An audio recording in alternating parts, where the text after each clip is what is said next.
Hello, everyone. Good morning and welcome to this morning edition of Remolody Reports. I'm Remolody, and I'm here this morning with an absolutely marvelous person, Sister Keri Burnor, who is here to tell us an incredible story, a story of how she unfortunately got targeted, has experienced the assault of various kinds of covert and dark technologies, such as nanotechnologies, and how she entered into a process of research and understanding to try to understand what she was experiencing, and ultimately triumphed in many, many ways, and has found ways both to get evidence of how she was attacked and remedies as to how to counter these attacks. And so she's here today to give us some great news about her remedy program. I understand she has a DVD to talk about today, etc. And we're going to be hearing all about it very soon. So welcome, Sister Keri. Thanks so much for joining me this morning. I'm sorry, I've written your name as Sister Keri Burnor down there, I notice, but I'll correct that. Thanks so much for joining me. Having me, Romola. And you know what? Did I say your name correctly? Yes, you did. Absolutely. I actually, when I was suffering, because for 5 years, I'm going to go a little bit into the history of this, I would actually listen to you just to get comfort. And you would go through remedies, and I was like, oh my God, this girl is so cool. You know, she's very uplifting. That's kind of energy I want to connect with. So just thank you. Comfort to me in my suffering. Thank you. I've done that a little bit. You know, in some of our shows, we've talked about shielding, we've talked about remedies. We did that show with Suzanne Marr and Tony Pantalleresco, I think, that you have seen, yeah, where both of them talked about great remedies, you know, so. Very powerful, very powerful. So basically, I'll go through a thumbnail sketch of my story because there's so much already out there. Anyone who wants to know more, they can go to clergyvictim.com, transforming victims into victors. And then they could go to my YouTube channel, Sister Keri Burnor, B-U-R-N-O-R, and they can see the videos that are posted there. But essentially, I was a nun in the Roman Catholic Church for 14 or something years. And in the course of that, I ended up getting abused by a priest. And in terms of, I was in a process where I was seeking to become a hermit. And in order to do that, you have to be under the tutelage of a priest of the same order that you are connected to. And in my case, I was adopting their spirituality into this becoming a hermit. There's a bunch of canon law that describes this. And so when this priest lunged out and grabbed my left breast, this whole case turned into a nasty hornet's nest. I thought, oh, it's easy, you can just fix it, go to his superior and have him no longer work with women. It didn't turn into something like that. I tried to resolve it in-house. Basically it went into the courts, to the criminal court, and as a result of that, it ended up being a huge high-profile case. I ended up losing because the courts were set up, it was stacked. Oh, of course, yeah. Of the Vatican, and I had proof of this. I actually fought, and it's in the newspapers against the bar board overseers. I went and I complained against the attorney who is representing me as a witness, you know, to the Commonwealth of Massachusetts. Mm-hmm. And so I found out a bunch of things that were going on, and over the course of 7 years, I was privately helping with Mary T. Jean, who's also a Worcester advocate. She's helping victims of clergy abuse. Well, in the course of doing that, the picture gets bigger and bigger. This is not just a boob grab. It's not just a priest that's tied to a boob grab. It's okay, there's something bigger going on. And then St. Joseph's Abbey basically used my case as a feature case for those who want to come forward, so they would be too afraid to approach to have a court case. So I secretly, behind the scenes, would help them resolve their cases so they could get their remuneration. This is incredible. So basically you uncovered that there were many, many sisters in the scenes and waiting in the wings to tell their story, and they were all reporting this kind of thing. There was a ton of it. And so in that course, then I started joining Survivors Network for those abused by priests. Then the True Intelligence would come to me, and then I would go to court and help all these others. Like attorneys would walk up to me, can you please help me with a case? I have a victim of the same abbey that you were connected to. And this actually was even to the point where the players that are in the movie Spotlight, like Mitchell Garabedian and all those players in the movie. I know most of those people personally. Wow. Because they consulted with you. Yes. So incredible.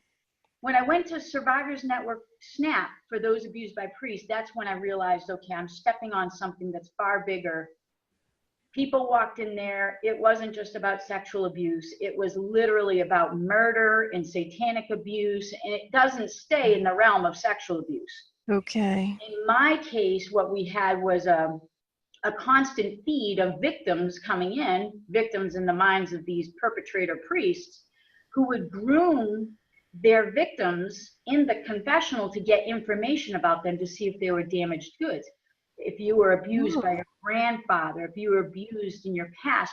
So the priest would use that to say, he is Jesus and he's going to come in and heal you. Oh, wow. They exploited people who were already abused. Yes. Oh my God. So the confessional was definitely a predatory situation over there. Even in my sounds like it. And in your case as well? Oh my. Absolutely. They were trying, and and that's when I yelled at the priest. I said, this is satanic.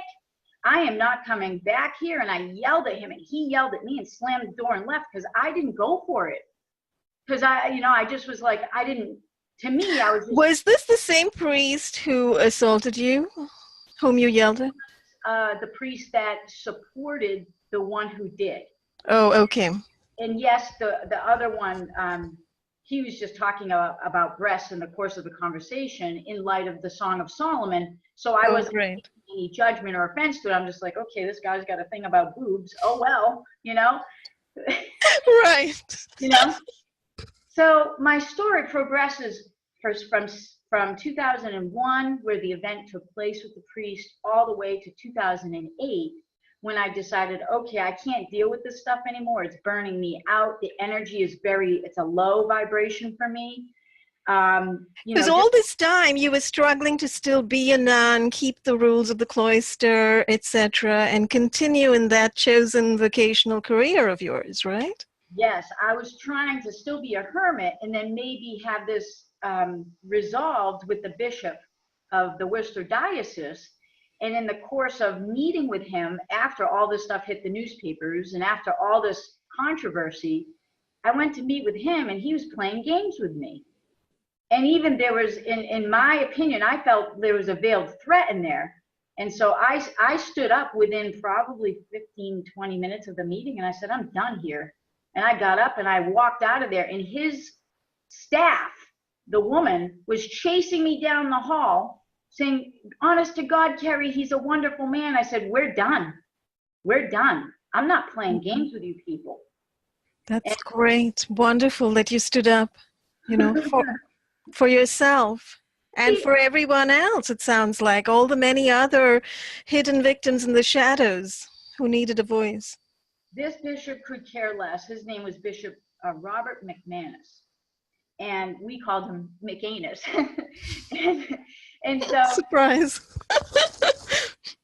So basically his bishop, when I was sitting with him, he was looking at his watch. He wasn't really paying attention. He didn't care. So I was like, I can't do this. This isn't comfortable for me. Mm-hmm.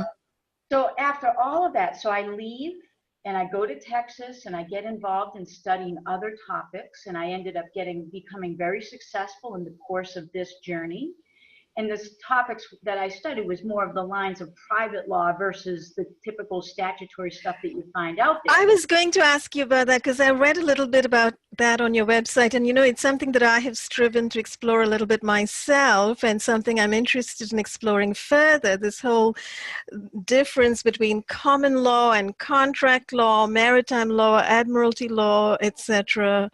And, our rights as living human beings, what recourse we have, what remedy we have in the legal realm of things, etc. So it was very refreshing to encounter that you yourself went through that journey. So I'm certainly interested in finding out more what you have learned. Well, let me drop something on you that's pretty intense. Okay.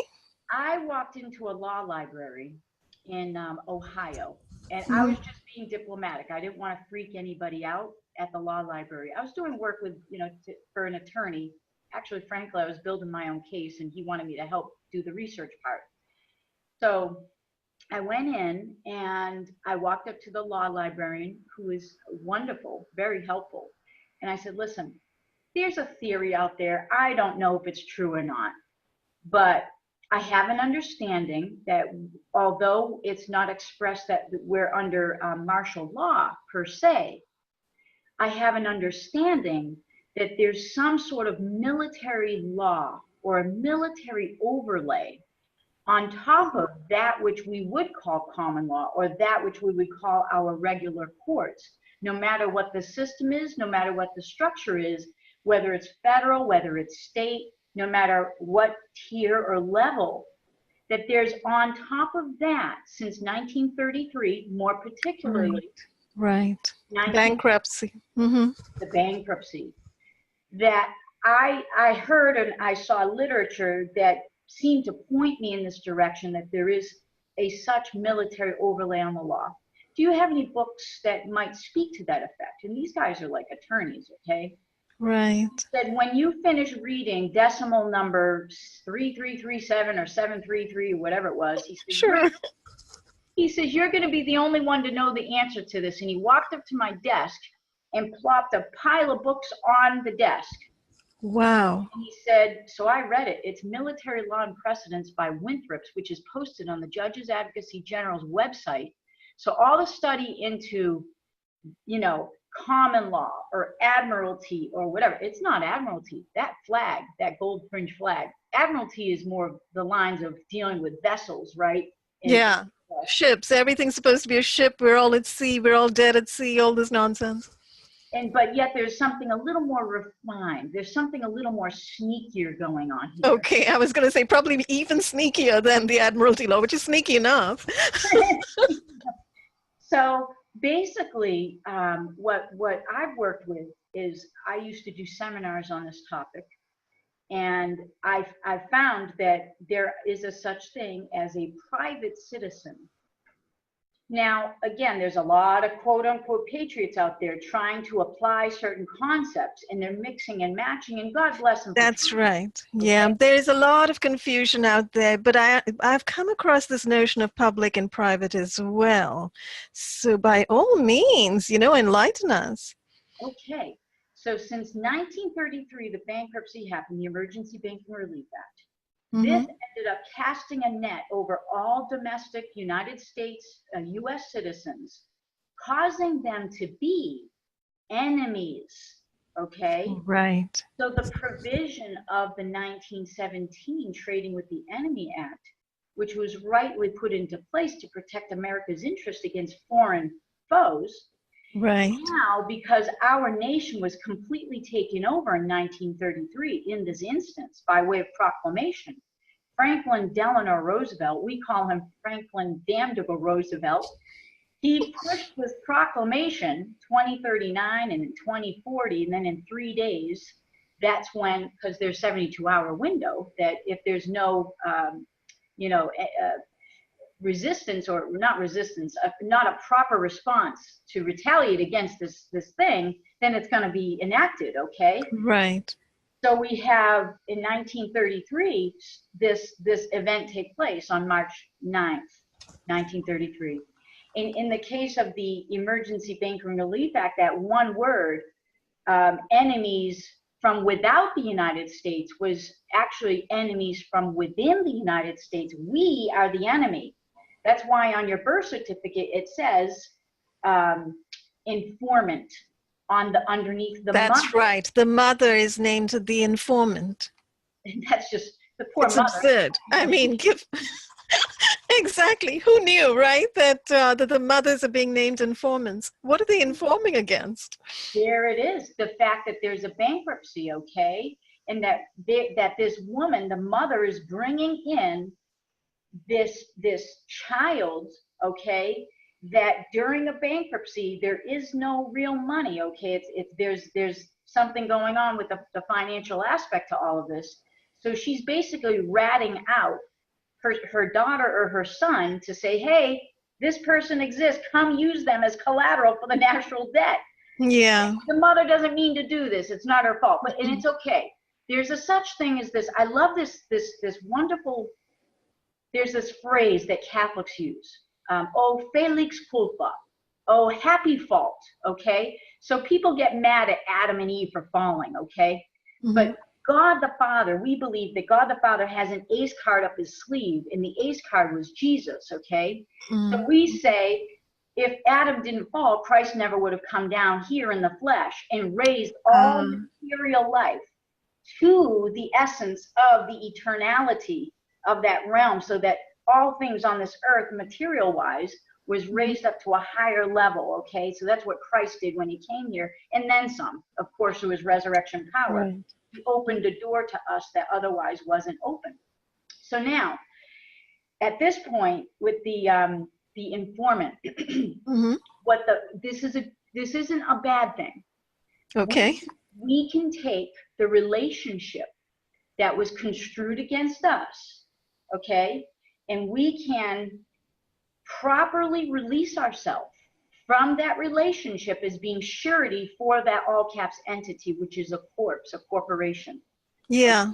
Mm-hmm. So we would do a release, and then after the release is done, it's filed with a specific county, the county that you may be in, or if they resist you, no problem. There's other ways to do this thing. Okay. And then at that point, you're going to end up studying a lot, okay? I know, this is the thing. And so the question always becomes, what exactly are the steps you have to take? When you say release, do you mean this UCC release form that people talk about? We wish the UCC does no longer, under Obama since 2012, they no longer allow these kind of filings to take place. Oh.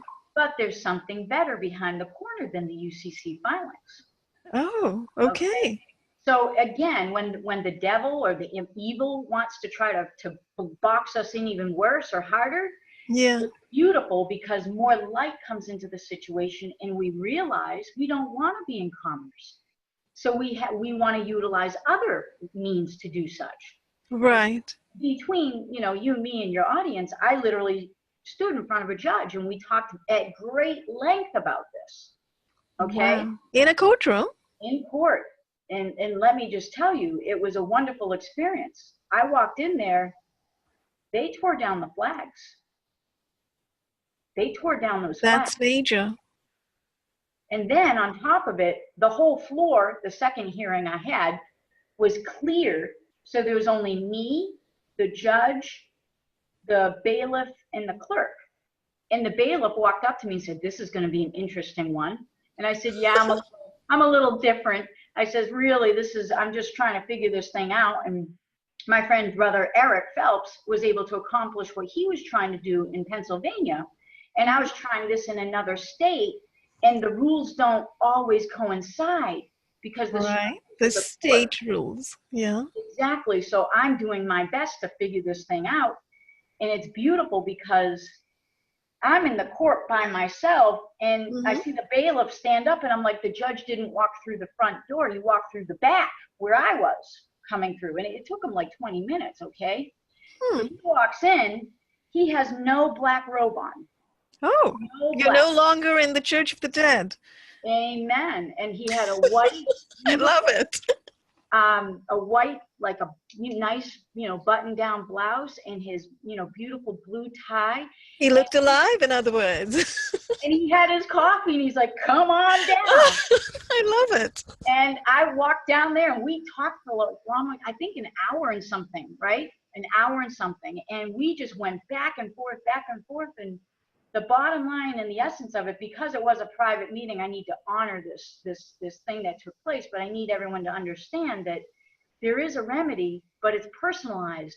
It's not like we can all fill out these templates and all run through this little easy system.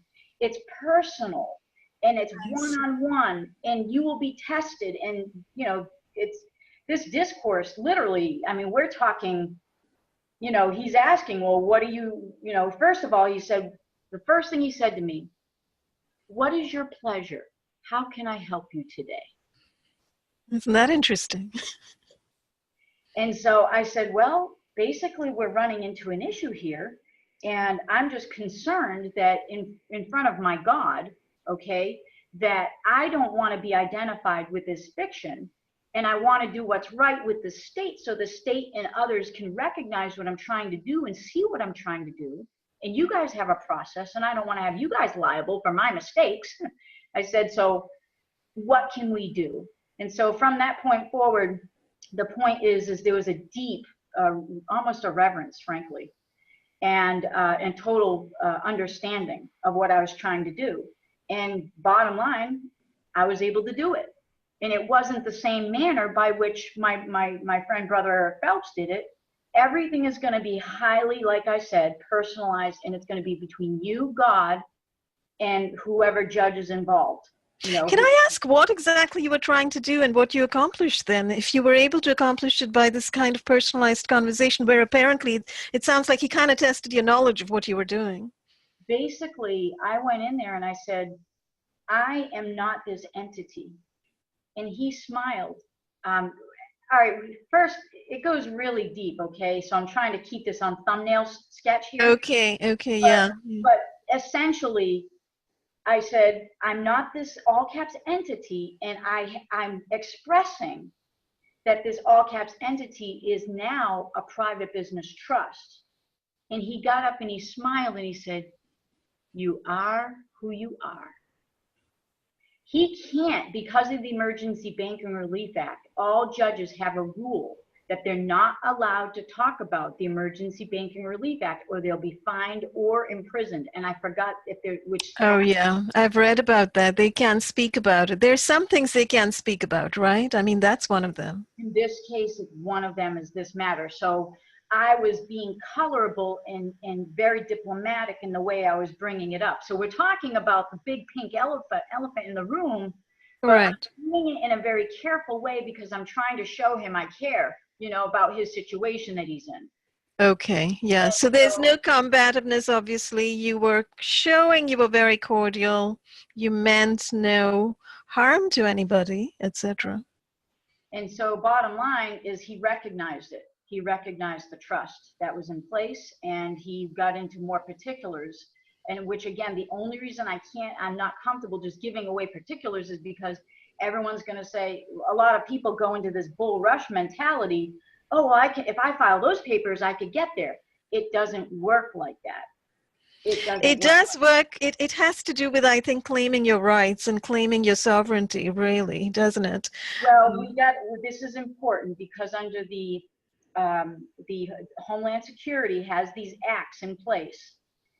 Sovereignty is a word that is a trigger word now. And so sovereign citizen certainly is. Sovereign citizen. I know it's on those FBI DHS lists, those bogus lists. Yeah, they're a joke, but yeah, I'm aware.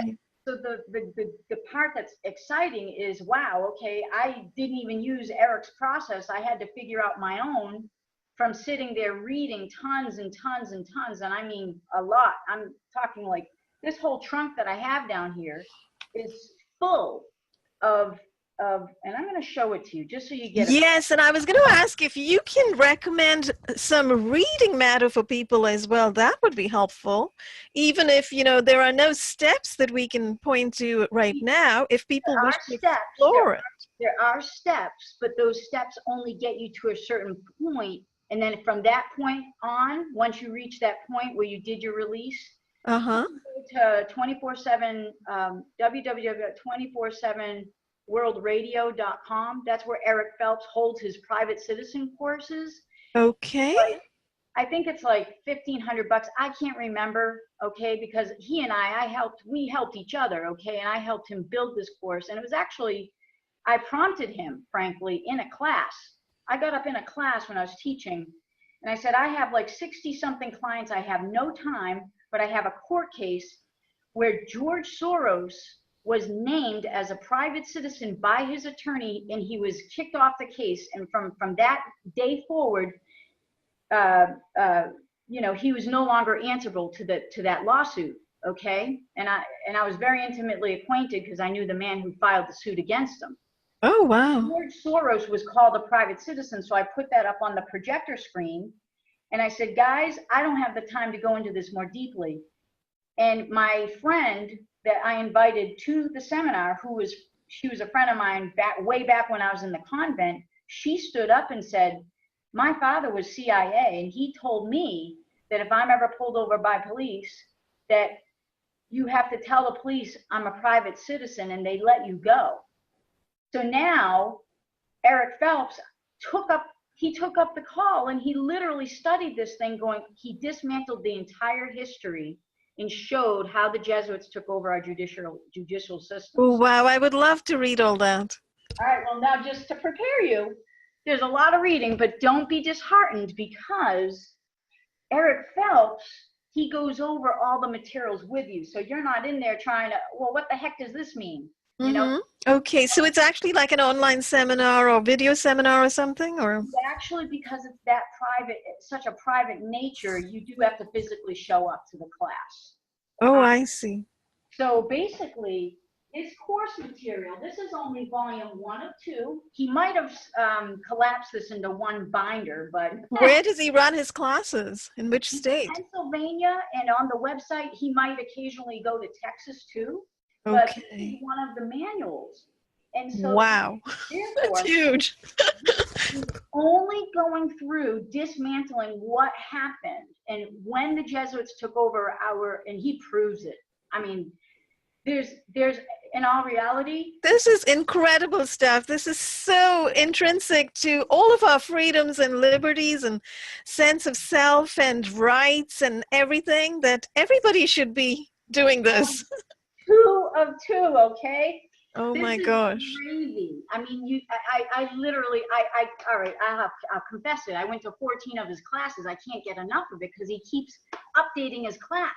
Like he's so diligent and he keeps updating it. Wow. So there's 2 courses. There's a private citizen course for beginners. And this gets into the history. He teaches you how to do the release. Okay. Then he does a private course for advanced. And that takes you to a whole other realm, which is really powerful. But I'm going to say, even if you take these classes, it's still our duty, as I found out, to do our due diligence to see what works for us for ourselves in each state. But this this here is the advanced course. Oh my gosh. And this is above and beyond those 2 binders you showed earlier. So what I'm trying to tell you is, this, all right, you know, you're just getting me going, so I can't. This is fabulous. This is exactly what we need to be talking about. I'm so excited to be hearing all this. Show you that this truly worked in the case of a court case involving someone who allegedly owed, I'm going to put this into the camera. Okay. But this is case 218 CV 00424 JAMDB, for those who have access to Pacer. And now what happened was this guy uses the private citizen argument. Okay. And again, I can't say this is going to work for everyone's case. I'm not giving legal advice. I have to cover myself that way. But point is this guy says, notice of claim of right of subrogation for court bond found in fund with CUSIP number, because CUSIPs, we're all traded on the stock exchange, okay? Right. So as soon as he files that and sends it in, this is so comical.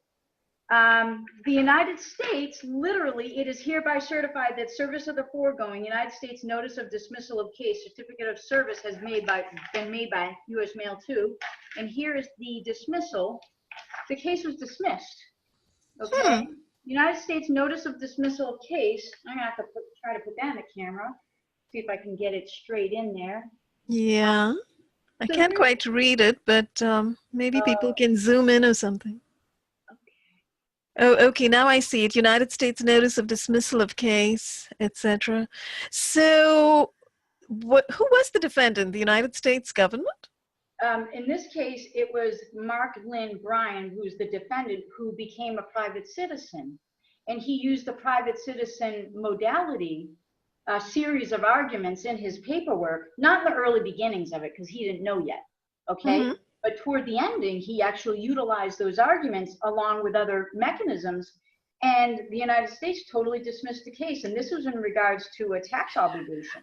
Oh, okay, that's what I was going to ask. So if he was the defendant, so the government was the plaintiff and they were charging him for something, so it was a tax obligation. Okay. Absolutely. Tax Division, G. Patrick Jennings, trial attorney, U.S. Department of Justice. So that was the plaintiff. So now again, there's in the advanced course, you'll see more stories of successes, but again, everyone has to apply it personally to themselves. So just so you know, so you can get a laugh, I'm not joking. Everyone needs to totally buy one of these stinking trunks to put You actually need a whole trunk. Great. Well, those binders are indeed something. My gosh, they're huge. You absolutely need some decent storage.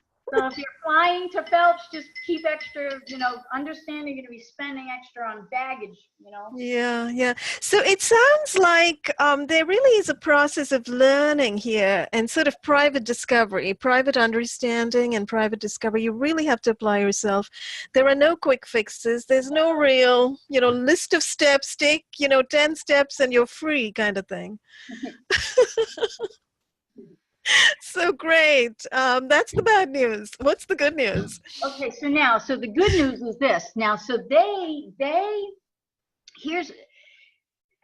on paper, when they did this to us with our birth certificates, that was the contractual relationship that we had with our government so that they could be allowed to hybridize us on paper, making our clay vessel have a value. Incorporated value, right? There. Value is what you are surety for, okay? You are surety for this all caps entity. In the scriptures and Proverbs says, don't be surety for a stranger. You're going to hurt for it. You're going to be in pain. So don't do it.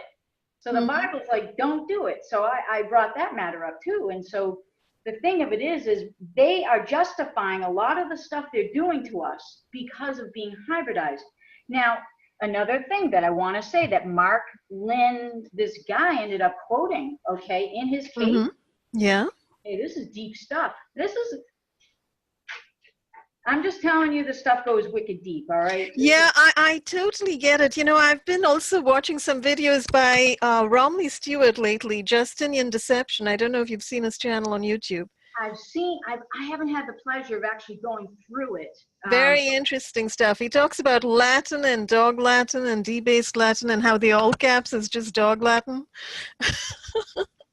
Here it is. Let me just see. This is here, and it's talking about, I demand that the bond be brought forward and that the proceeds of said bond be used to set off and settle all charges concerning the case number. If you are subject to 18 U.S.C. 472, which bars you from talking about anything relating to the securities generated by these case numbers, then it would behoove you to dismiss this case with prejudice. Now, he says here, as an alleged defendant, it appears that I'm being treated like a trustee of a constructive trust without ever being expressly informed of the nature of my presumed status. Are there tax records concerning the transfer of the security to Fidelity Advisor Biotechnology Fund or any other transfers? So this dude is dropping it on him. He's saying, listen, guys, I know that you guys are using me so that you can build up this biotech. So eventually you can, basically I'm paying for myself to get hybridized.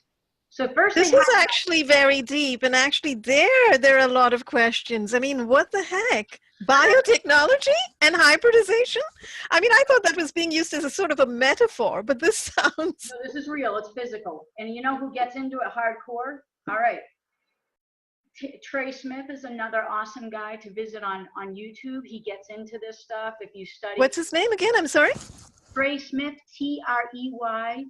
Let me just grab a few more things if you don't mind. Okay, absolutely. Please do. We're going everywhere with this conversation. We absolutely need to. And I can't stay on one topic. So no, this is great. This is exactly what we need to know. Okay. Let me just share a few things with you here. All right. So this is a kind of a commingling of sort of legal status with biological being. Absolutely. This is the way they justify it. Because you know how in Hollywood they make a movie. See, the devil has to follow the rules. And before the devil, the evil ones and their demons and demonic hybrids, okay, Yeah. before they can attack you, they have to get permission. And the only way they can get permission is if they put it in front of your face, and if you don't, you know, say no to this, okay, then they agree, okay, we can move the artillery in here and do this thing. We can Very interesting. But what if people have no clue, but they're sort of giving tacit consent by not knowing? That's it. That's what they're looking for, is tacit consent. So just like the demons fell from their first estate, okay? They fell from their first estate, came down and unto the daughters of, you know, sons and daughters of God here, you know, on the earth. And that's where this commingling caused this Nephilim stuff to arise. They want us to fall from our first estate to be coming from true, real, you know, beings. You know, human basically means, man means soul. Hummus means earth. So they want to take us from earth, soul, being made in the image and likeness of our creator God, to turning us into these artificial entities. That's what they want us to do, because they did the same thing themselves. That's why they're ugly looking. They have those bulbous headed, ugly, you know, those demonic beings. The way they're always portrayed is very ugly, certainly, yes, yeah. That's their true image, because in the book of Enoch, that's their real true face. You know, that's what they really look like. But when they appear, they can use a hologram to make themselves look like really like beautiful. But now, when you say the word artificial, by the way, you're talking about a kind of a theology that's extant, has been extant over millennia, rather than just now. When we use the word artificial today, we think about artificial intelligence, we think about cyborging, you know, all the science fiction stuff. But you're using it in a much more basic way, right? Okay, cyborgs and all that stuff is not science fiction. These guys, Skywatch TV, they break it all down, and they have the main scientists who are involved in artificial intelligence, like Hugo de Garis, getting up. He's not on this featured DVD, but they get into this stuff, and they have the scientists get up and talk about it. And they're not even Christians, okay? And they're up there saying, you guys better do something, or humanity as we know it, mankind as we know it, will be extinct. Correct. And I'm aware, by the way, that we are at the point where, is that Trey Smith too? Okay, Entities by Trey Smith, wonderful. So I'm aware that we're at the point where humanity is being transformed by the words of all of these, you know, transhumanist scientists like Kurzweil and so forth. So that's what they are striving to, and probably have already achieved through nanotech infection, you know, a complete takeover of the human being, the human body. Certainly, but so many of the things that we would have thought are science fiction, you know, many years ago, appear to have already come to pass. So did you say that that first DVD that you showed, Inhuman, is that a Trey Smith DVD as well? I'm sorry, that's Skywatch TV, and that's Skywatch TV.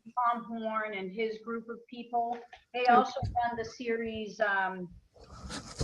the True Legends documentary film series. These guys are really on their game. They're the milieu that these artificial intelligence people are talking about, saying that these are the greatest people in the world that are resisting this artificial intelligence. So very powerful, really precious. That's amazing. That's 3 documentaries that you've just shown us that I think people would be interested in seeing to find out more. Because all of us do need to understand what's going on, you know, in the realm of science today. And boy, the realm of law, certainly, and ways in which to free ourselves. So we can go from now that science fiction to science fact, because right here is a compilation of just part of my story, and this is the evidence that was gathered. Okay. Now, now before I do that, let's see here, I'd like to just kind of get into the big picture a little bit with you guys. Please do. Basically, I ended up knowing too much. I ended up as a nun finding out way too many things, and I wasn't supposed to know them. People would walk by me in court. Like I said, I was advocating for victims. Right. And they would elbow me in the court, throw a huge package in my hand, and run. I'm like, what is this, a bomb? What This is incredible. Crazy people. So I'm like, what do you want? So I opened the package. People are giving me information showing me you know, like pictures of priests being killed because the law was not on their side. The law wasn't doing anything. The law was protecting them. So this guy he was literally in the military, and he gave me all this information on like how the Jesuits really were in control of the world, and he proved it, you know?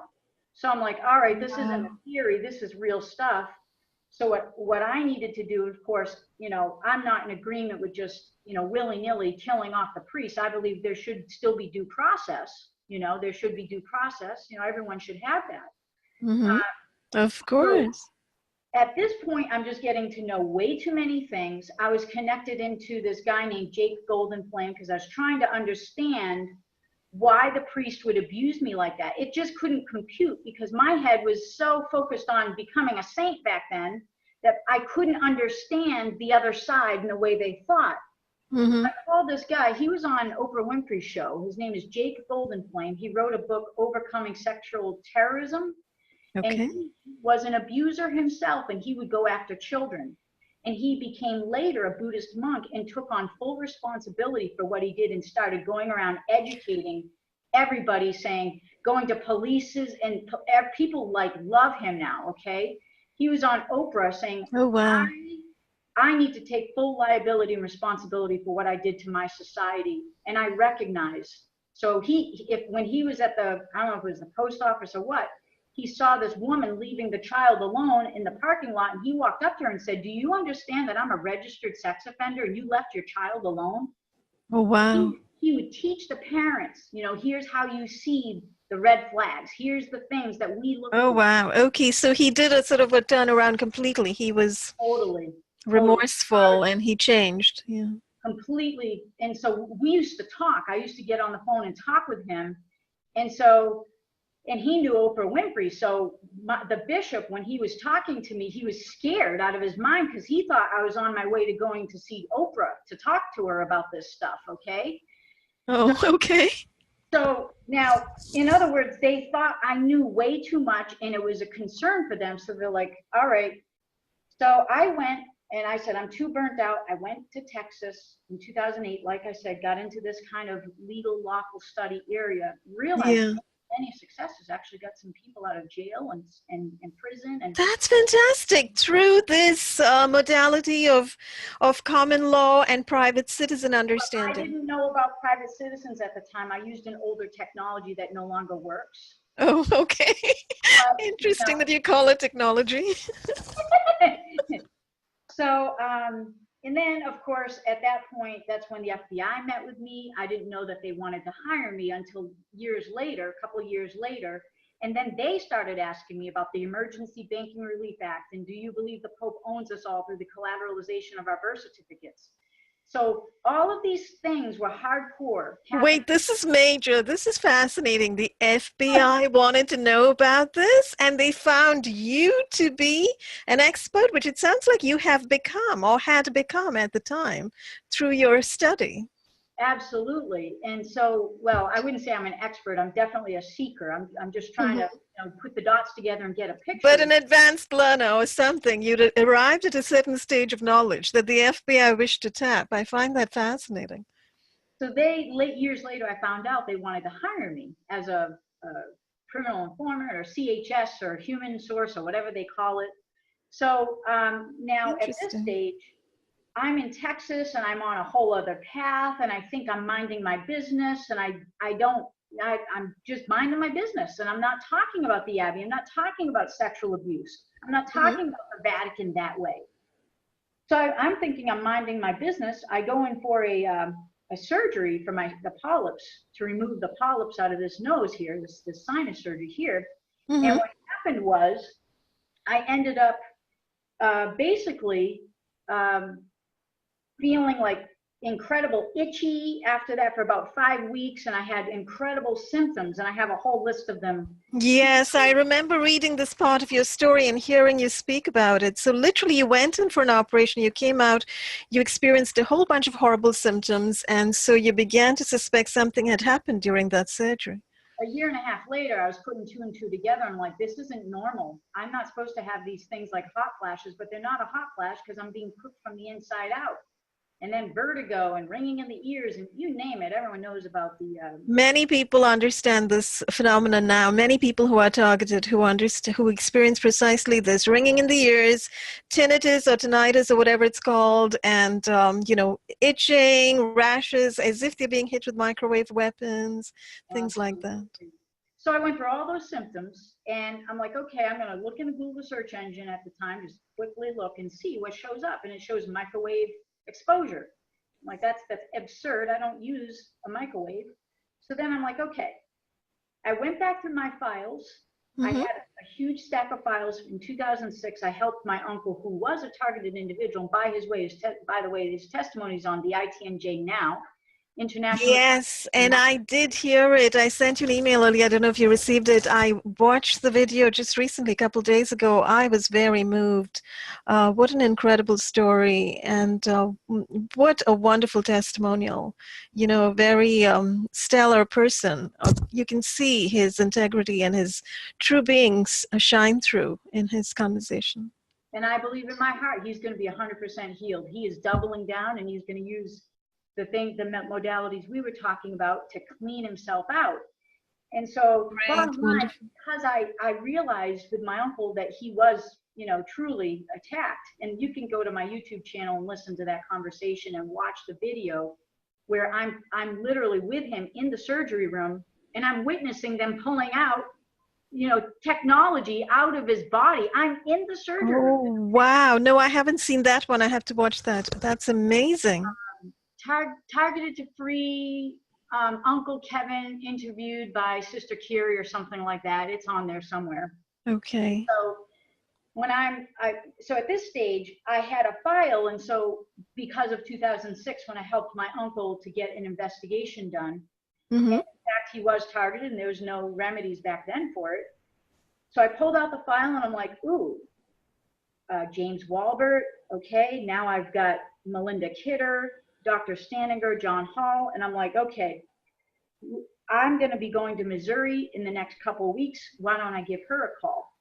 So I give Melinda a call. I said, listen, I'm just going to, you know, want to rule this out. If it's probably not real, it's probably not happening to me. I'm probably having hot flashes. Who knows?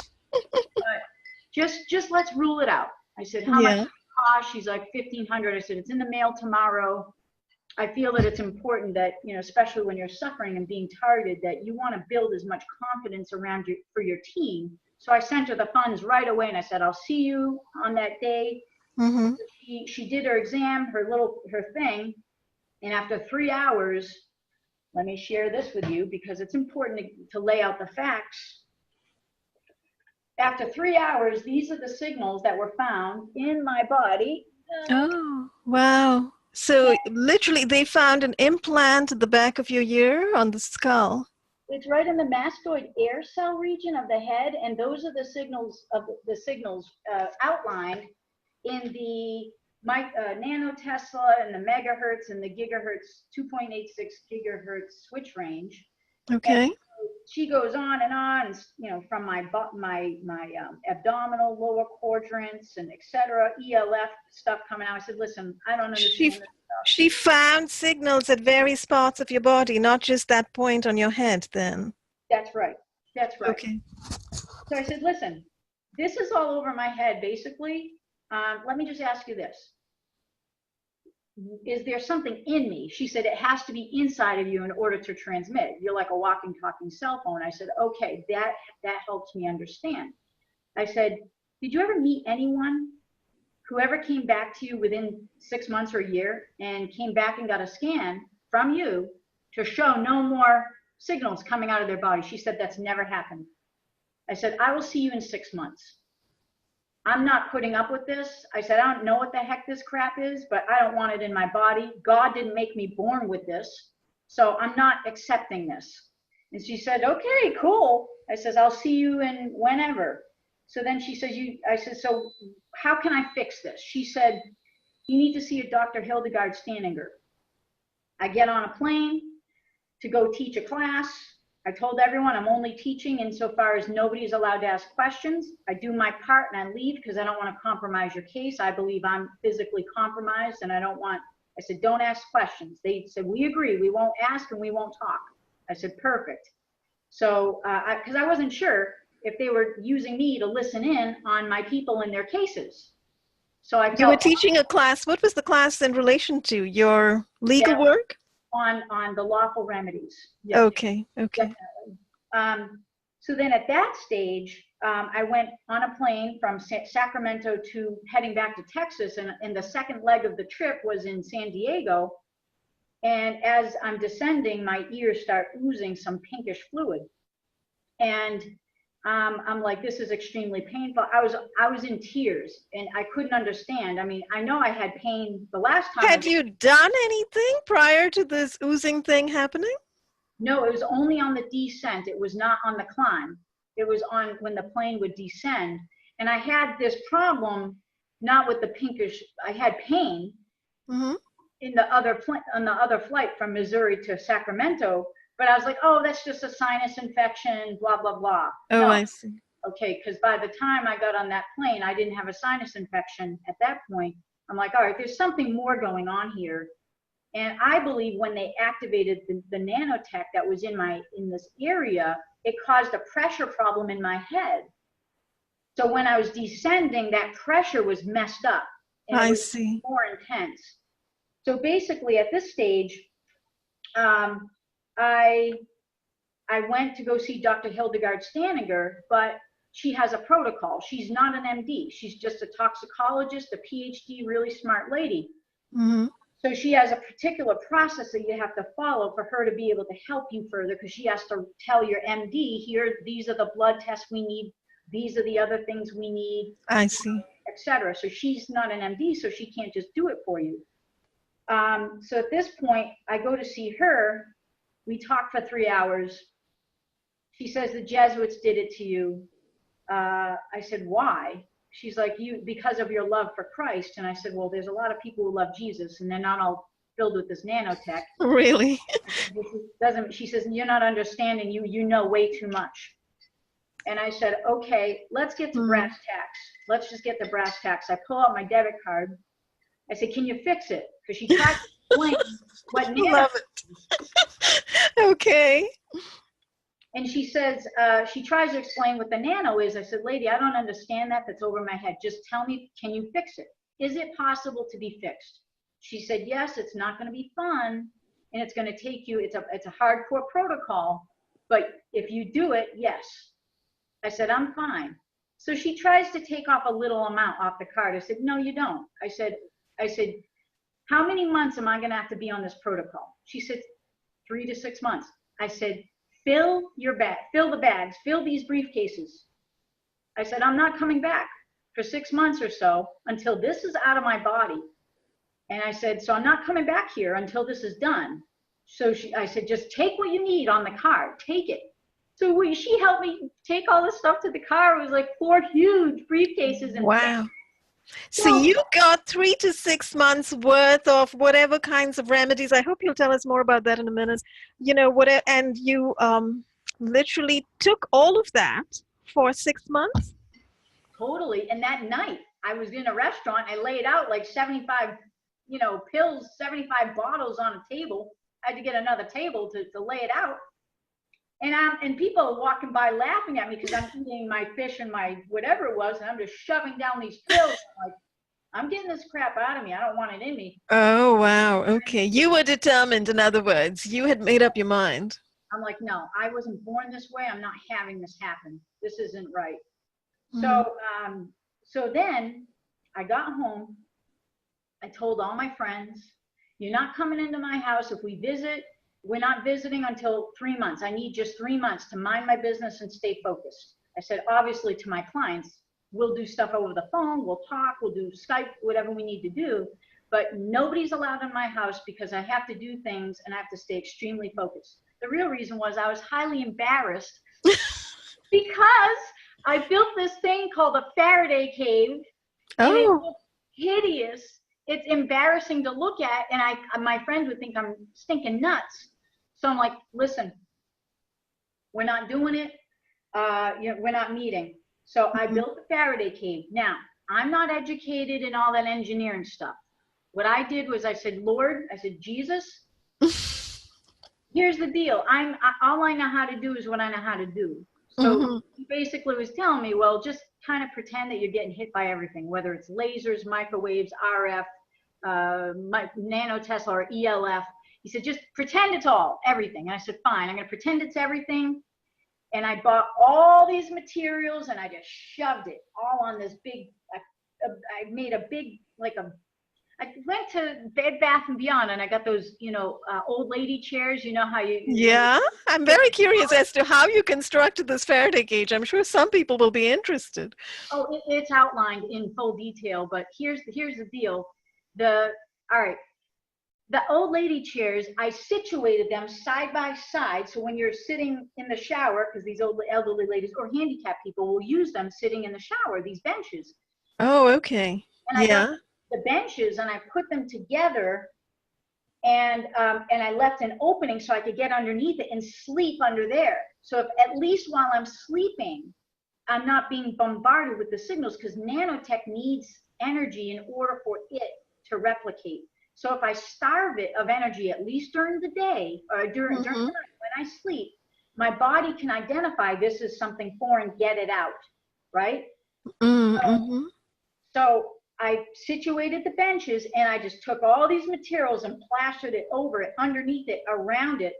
And I bought the machines that Melinda enumerated in, like the X-Tech, the Asico, all the machines that she'd used on me. I didn't scan other people. I'm not interested in that. All I'm trying to do is figure out, did my cave work? So I got outside my cave. I have pictures of it. And the signal's in the red showing. And I didn't have wireless, okay? Because I knew better not to. I had to have wired. That is smart, yes. Yeah. So the signal was in the red, like you're being blasted with these signals. And it hurt. I mean, it was extremely painful. Okay. Very interesting. So without wireless, you were picking up with these EMF detectors very high levels of signal, EMF signal outside the cage. It was the highest range, all in the red, all the machines, the GM20 Pro, the other one. So I got inside my cave and it only showed just one thing in the green. And I got in there and my head wasn't in pain. I said, oh my God, it worked. My Faraday cave, works. It doesn't look. Wow, that's pretty stunning, because you were able to build an effective and successful Faraday cage, it sounds like. Absolutely. And again, it doesn't have to look pretty. It's all about the functional. And tell people, stay away from Yes, so where can people find your stuff, find your Faraday cage pictures and all that? This is all, I did catalog everything because, and I never thought one day I'd be sharing this on a massive scale with people, but now I feel it's appropriate to get into this. Yes, I'm so glad you did all that and you can share this information. And this is such a hardcore story that it's volumes and volumes. So what I did was I have this series. It's my story from targeted to free. You can get it on my website now. Of course, it's on clergyvictim.com, and you go to the second tab down. And I tried putting it up a couple days ago, and PayPal started giving me huge trouble. The web, everything was getting corrupted. So now the system as it is working beautifully. But basically what it is targeted to free. Love is the answer, part 1 of 2. Now this is on pre-order status only at this time. All shipments go out the 29th of December. I just need to get a feel. Is it going to be 100? Is it 1,000? If it's 1,000, I got a couple companies that I could just put it on them and they could do it all. Oh, I see. Wonderful. I don't know yet, where people are at in their necessity. And I think you mentioned to me earlier why you're doing it as a DVD and why the information is in a DVD that people have to pay for, but perhaps you can explain that to the audience so, people understand why because I understand you do want to talk about it, but you can't put everything out there. You can't put all of your information out there. Exactly, and I need to be careful. This DVD is going to authorities very high up in government so that the people who are featured on it don't get readily attacked. You know what I'm saying? Yes. You wish to protect a few people, and that's why you're doing it this way. Yeah, exactly. And so part 1 of 2, you will learn how Sister Keri gathered the facts, assessed what was happening to her, how she shielded herself both physically and spiritually. You will hear actual testimonies from her team, and will have Sister Keri's toolbox of remedies that she used to empower herself, to raise her vibration, and to comfort herself in this fact-gathering stage. Her approach is faith-based, yet she accommodates a universal audience. This is only 55 bucks, okay? It's 2 DVDs and 1 CD-ROM, and this is the first step. This is one of 2, you know, in the series. Now, I spent over $400,000 to get these remedies within 5 years. I was on the run, okay? I was literally in the system where, you know, the highest powers in this realm were literally trying to kill me. And all this That's right. And that's another big aspect of your story we haven't touched on over here, but which I have indeed heard about on other shows that you did, and, you know, from your interviews, etc., and info on your website. Basically, you suddenly became a target of the military, intelligence, secret services. It appears you were followed, you were stalked, you were surveilled. All sorts of things were happening, right? And dangerous things. It's almost like you were in fear for your life.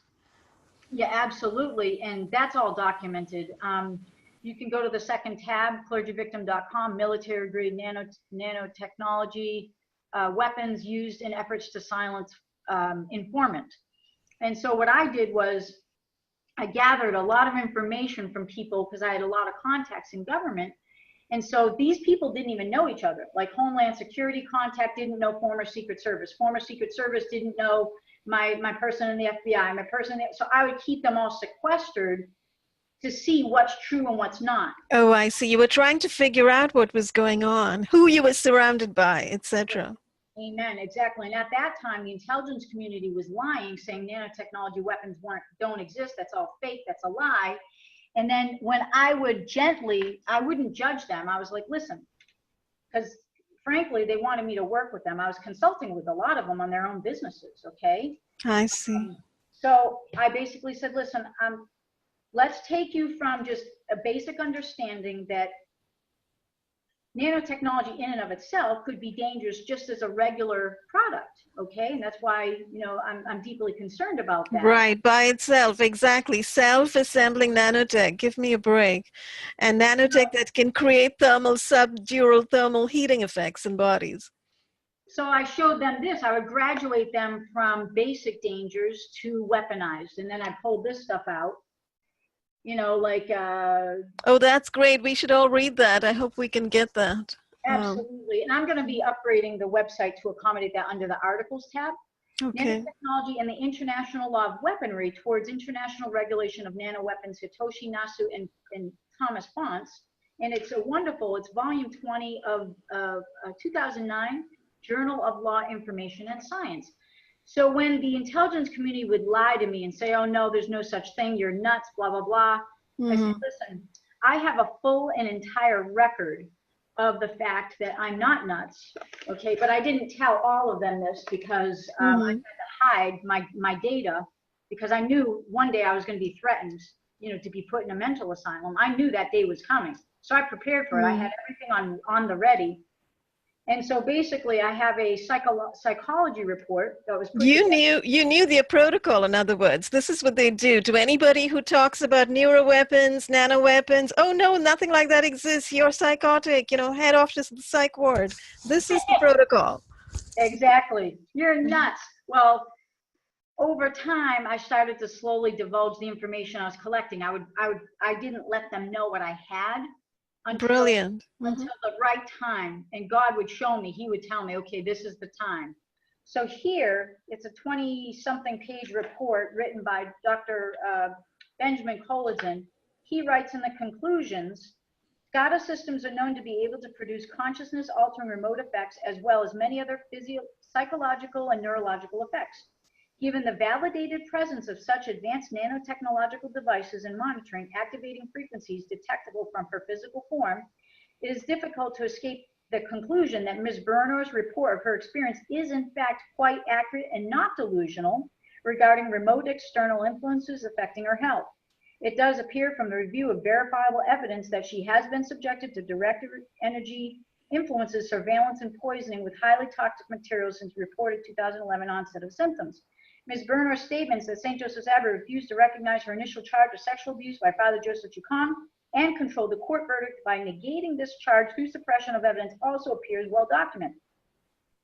Her work following the outcome on behalf of other survivors of clergy abuse contributed significantly to the exposure of globally widespread abuse by clergy and a pattern of inaction by church authorities. This exposure of church policy was made publicly famous in the Academy Award-winning movie Spotlight, et cetera, and it goes on how difficult it was for me to come out and tell the truth. And That's a wonderful testimonial from Dr. Colodson.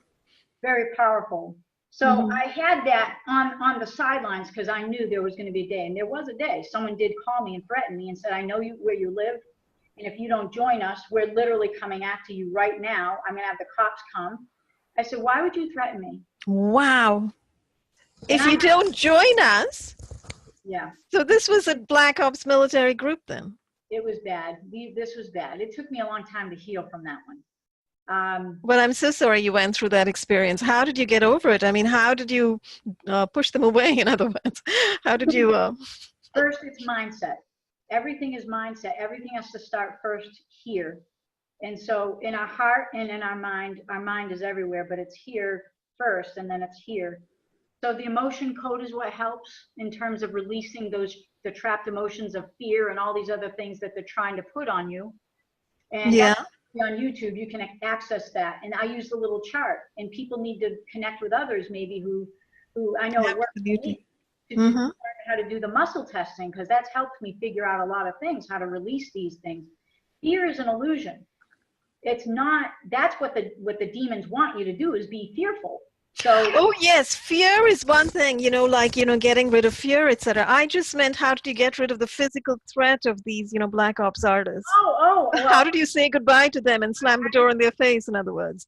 I see what you're saying. I played it like, okay. I said, frankly, I think it's an honor that you would choose me. And you don't need to threaten me. I'm of my own free will and accord going to follow through, but I need full disclosure from you. And I know you're honorable, so you'll give me full disclosure. So there's nothing really here to talk about. Wait a minute. Did they read you in? They tried.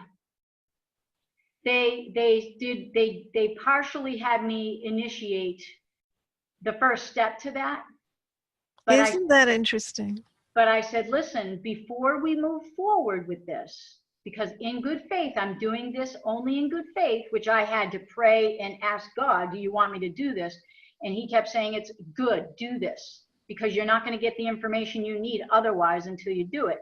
Very interesting. And then the second I said, okay, on every day I would ask God, how, do you want me to work with this person and this individual, this group, whatever it was?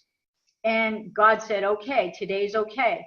Then the final day I said, okay, God, do you want me to work with him? He said, get out and run. So I literally packed my stuff and got up and ran. And then I took the entire package, all the evidence of what this man was fixing to do to me. And I had everything cataloged and I sent it straight to Trump. Everything. I had. Oh, fabulous. So this was fairly recent, after Trump came into office. I got his real name. I got his groups, where they work and all that stuff. I got it all. I was literally held for 3 days. Okay, and you felt you were in a situation that you couldn't trust, and so you stopped the process. You have to play the game and be diplomatic until you can get the hell out of there. And in my case, that's what I had to do. I had to be very diplomatic. They threatened me under FISA that if I didn't comply, that they could put me in a hole where I'd never come out, ever. Because under Obama's time, see, Obama's transition team, everyone was still on, the intelligence community was still doing their thing, okay? Yeah, yeah. Everyone to get their clearances up and running on Trump's end. So they were still playing games. And so the bottom line is I asked the Lord, okay, can you please clear me of anything where I could have aligned myself with these people? Because you know my heart. And I got myself cleared of all of that. And the bottom line is in the end, I reported his ass. That's incredible and fabulous for all of us, because you see, the other end of it is, once you are read in and all that and you're drawn into that web of top secret clearance, you can't get out. You know what? I also helped other people who were literally enslaved in that system. Oh, wow. And I said, you know what? Get rid of that. That's really interesting. So you helped other people who were inside that system. So in other words, who did have SCI clearance, etc., and who were compartmentalized intelligence mavens, etc., and like God, were held to their held to their oaths of privacy, and they couldn't reveal, and so forth. Yeah. And I knew who was enslaved, and I came in and said, listen, no more. You have a choice. And if you don't, then this, and this is going to go public. So you better fall in line. And that was my way of rescuing that soul. And it worked. Praise God. It's only by the grace of God this worked. This was the hardest thing that I've ever gone through, even harder than the nanotech. It was the actual way they were fixing to get me literally locked away somewhere. And I was literally at gunpoint for 3 days. I'm not joking. This was real. Wow. So it appears that you had actually arrived at so much understanding and awareness through a whole bunch of research you've done and all of the steps that you took really with the scanning and so forth and putting everything together, that you began to be perceived in some way as a threat to them. And they wanted me to lie and say that Hildy's lying, she's not telling the truth, Melinda's work is crap, it doesn't really work, and all this. And I'm just like, I know where he's going in the argument. So I just kept it in. I said, listen, if you want, I'll go after them. No problem. So I said, just let me know. I mean, I'll work with you and do that. And I pretended I was going to go against them, but I called them in advance. And I said, good. So this is what's brewing right now. But no, I literally had no access to my phone, computer. I was stripped. I had none of my clothes. I had nothing that was mine. I was in this person's whatever for 3 days. All this is all accounted for. And it's in the hands of Donald Trump right now, his people. Excellent. Yeah. Incredible story. And, you know, it sounds like this was all part of the effort to keep the knowledge about nano-weaponry secret. They said, you never, ever talk about this again. And I said, if you're correct, I said, let's be diplomatic. If you're correct, I will say that I'm absolutely nuts. I will agree. I'll sign a paper. Whatever you want from me, because all I'm after is the truth. So I hope you see that I'm here of my own free will. I came here in goodwill. And so, you know, enough is enough here. I came here of my own free will. Stop threatening me. If you're working for our country and doing good, you don't have to threaten me. I'm more than willing to help. That's said, we're going to be training you. You're going to be, you know, I said, training me to do what? He said, well, we can't disclose everything, but it has something to do with jumping out of planes and something about delivering packages. What? I'm like, listen, I said, I'm an old fart here. I said, I ain't going to be jumping out of no plane. He said, well, you know, whatever. I said, listen. Jumping out of planes. Oh my gosh, this sounds like you were being tapped for a James Bond film here. I know, it's crazy. I'm like, this guy's out of his tree if he thinks I can even do that. So now we're going to move quickly into the fact that in this documentation, first of all, number one, I feel very strongly that it's very important for those who wish to build a case. Do not do these heavy duty. I couldn't do these heavy duty cleanses until I went to get documentation of the frequencies, find out where the frequencies were coming from, track them to who's licensing the use of the frequency, who's using the materials at the university level, wherever it's going to be, quasi-government, Lockheed Martin, whatever it's going to be, okay? So, now that's one of the big questions, Sister Keri, this whole notion of how one gets that done, especially in the US, where now it seems our avenues for getting that kind of scanning done are being shut down because Melinda Kidder is no longer doing this. I heard that Dr. Stanage also may not be doing this. So then the question is, well, where do we go and how do we do it? We still have sources, but in order to protect those sources, there's a protocol, and the protocol is actually itemized here. So there's still people doing it, but we have to keep those people safe, and we don't negotiate. If a client doesn't want to follow the process or the protocol, we let them go. We just say, we're not working with you because you're not taking care of us. You know, we're here to take care of you, but you have to take care of us. And there's definitely in the conditions that we are living in today, where we have half the world divided into the secret services who are literally predating on the other half, you know, we need to be very mindful of people who are, you know, going out of their way to help humanity and protect them. That's the key. And in my approach to all these people in this tile here, including my intelligence sources, I've done my best to keep them all safe. I mean, even to the point of sending them funds in a money order from some other person, just so it wouldn't trace to me, so that they get in trouble for helping me. Oh, wow. I mean, there's so many ways that we have to really do our best. Now, in my case, I was really hardcore. I mean, this was, you know, this is this was it. So Mhm. God will show you. He's going to show you what to do. Everyone's cases are different, but mine, I really had to do what I could to take care of people. Now here I went in for the advanced material analysis report for origin of the specimens. And this was photomicrographs, energy dispersive spectroscopy, and Raman spectroscopy. This thing alone was like $14,000 test. But this Wow. is the king of all tests that in a court of law, this would prove what exactly is happening to me. And so it's, we don't want to do cleanses until we have all the data. Once we have the data regarding the frequency, then you do your cleanses. Once you do your cleanses, and when things come out of your body, you harvest them, you put them in an evidence envelope properly, and then through the chain of custody, that goes to the doctor. And in this case, Dr. Hildy, okay, I know of other toxicologists, but most of them are too afraid. I know one who literally talked to me and said, I won't talk to you until you give me $30,000 up front, because they're so afraid. Oh my God.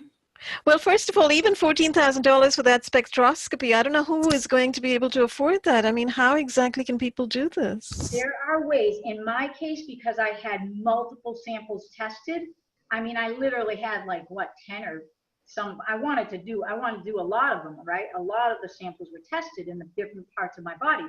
You don't have to do 14 samples. You could just do one, and it would be a fraction of the cost. But because Hildy and I agreed that I wanted to learn more about what was happening, and she wanted to learn more, I said, I don't have a problem. Let's do it.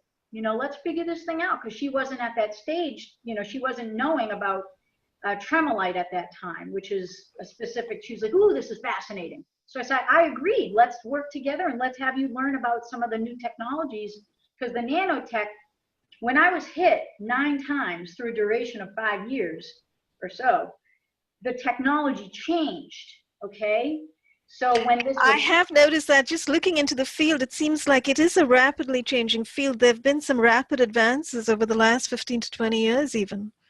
And it's going into quantum, okay? It's not just staying in like that's incredible if it's entering the realm of the quantum dots, etc. Yeah. But in the name of Jesus, we are saying no to that. Holy angels, to keep that back for a while, because that's really bad stuff if it gets to that level.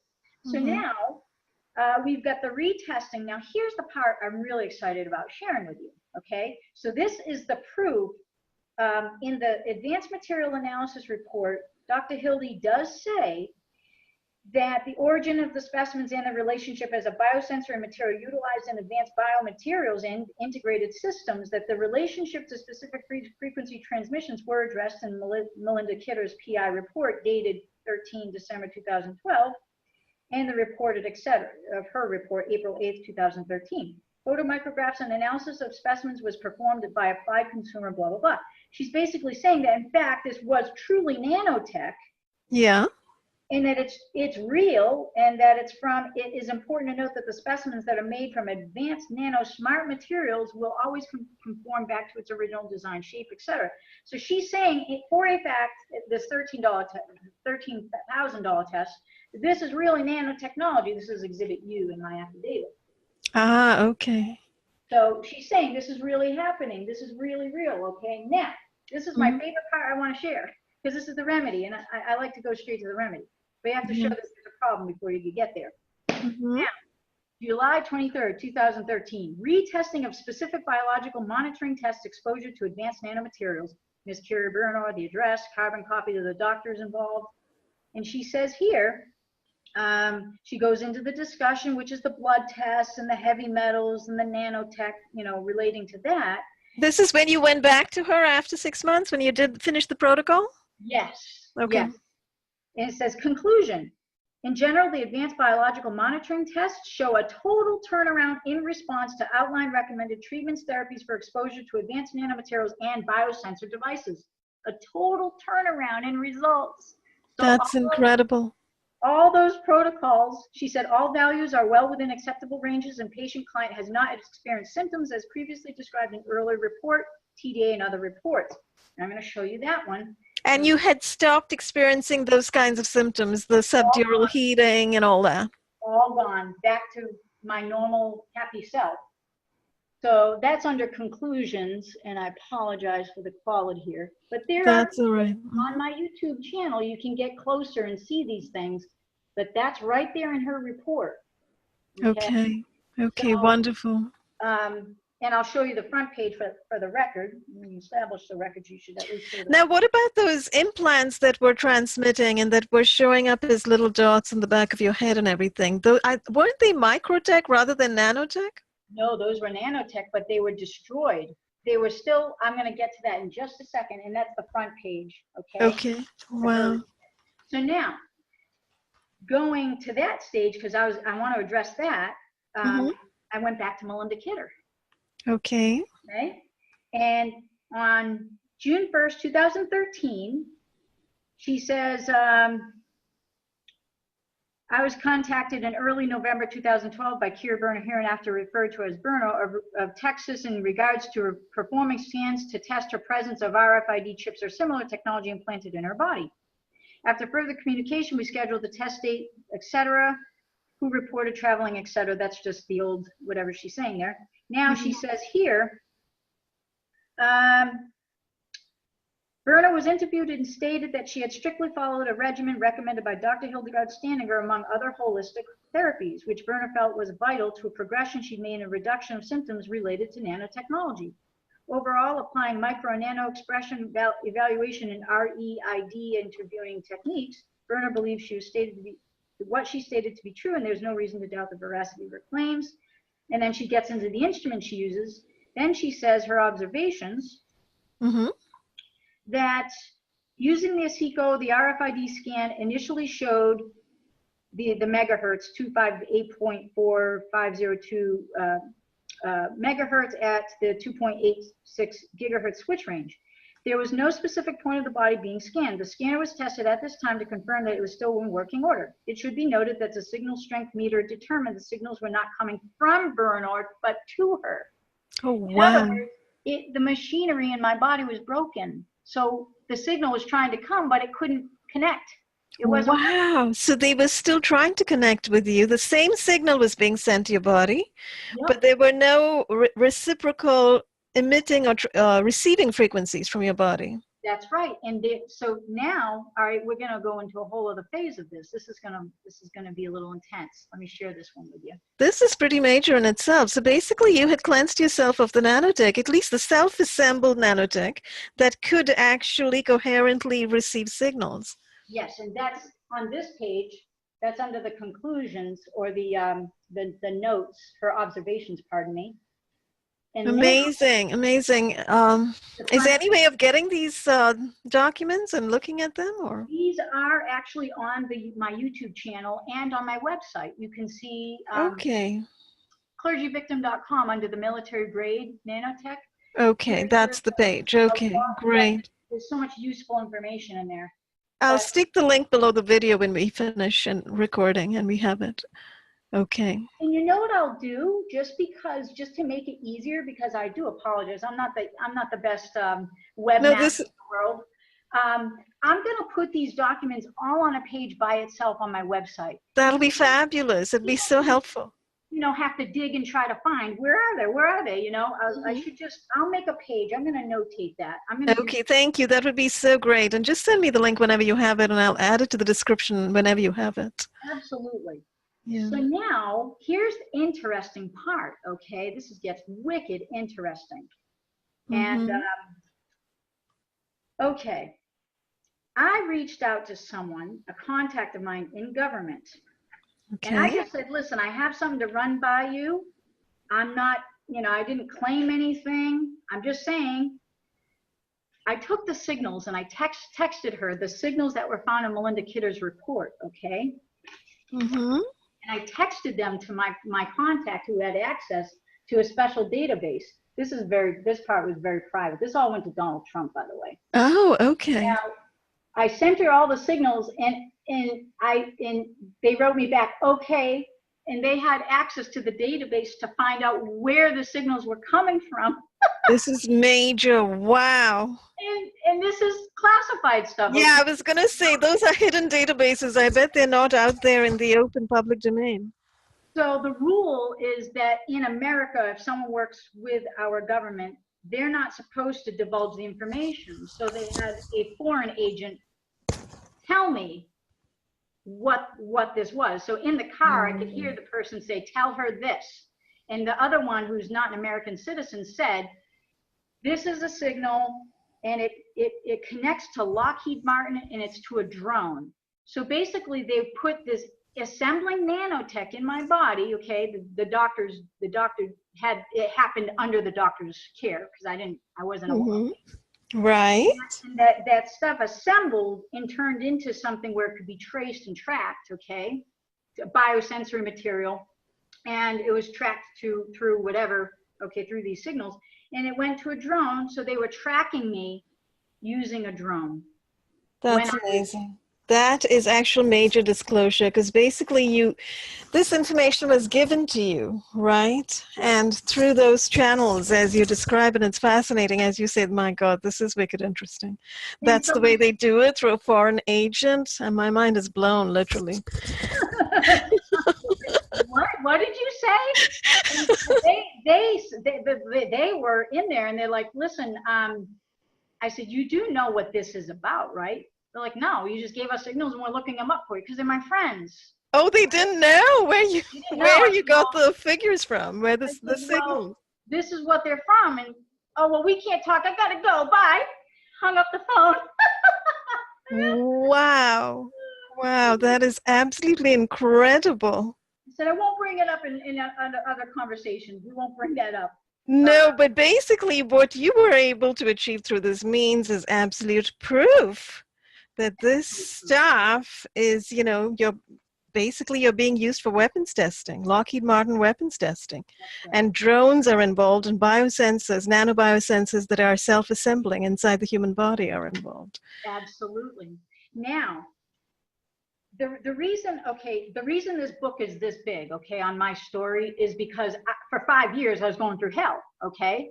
Yes. And, the government has a very specific way that they can respond to certain reports, and they have to be written a certain way, okay? If you write a report and you send it to government, they're not allowed to act on it because there's missing data, and very few people know, unless they're in the intelligence community, how to write these reports. Oh.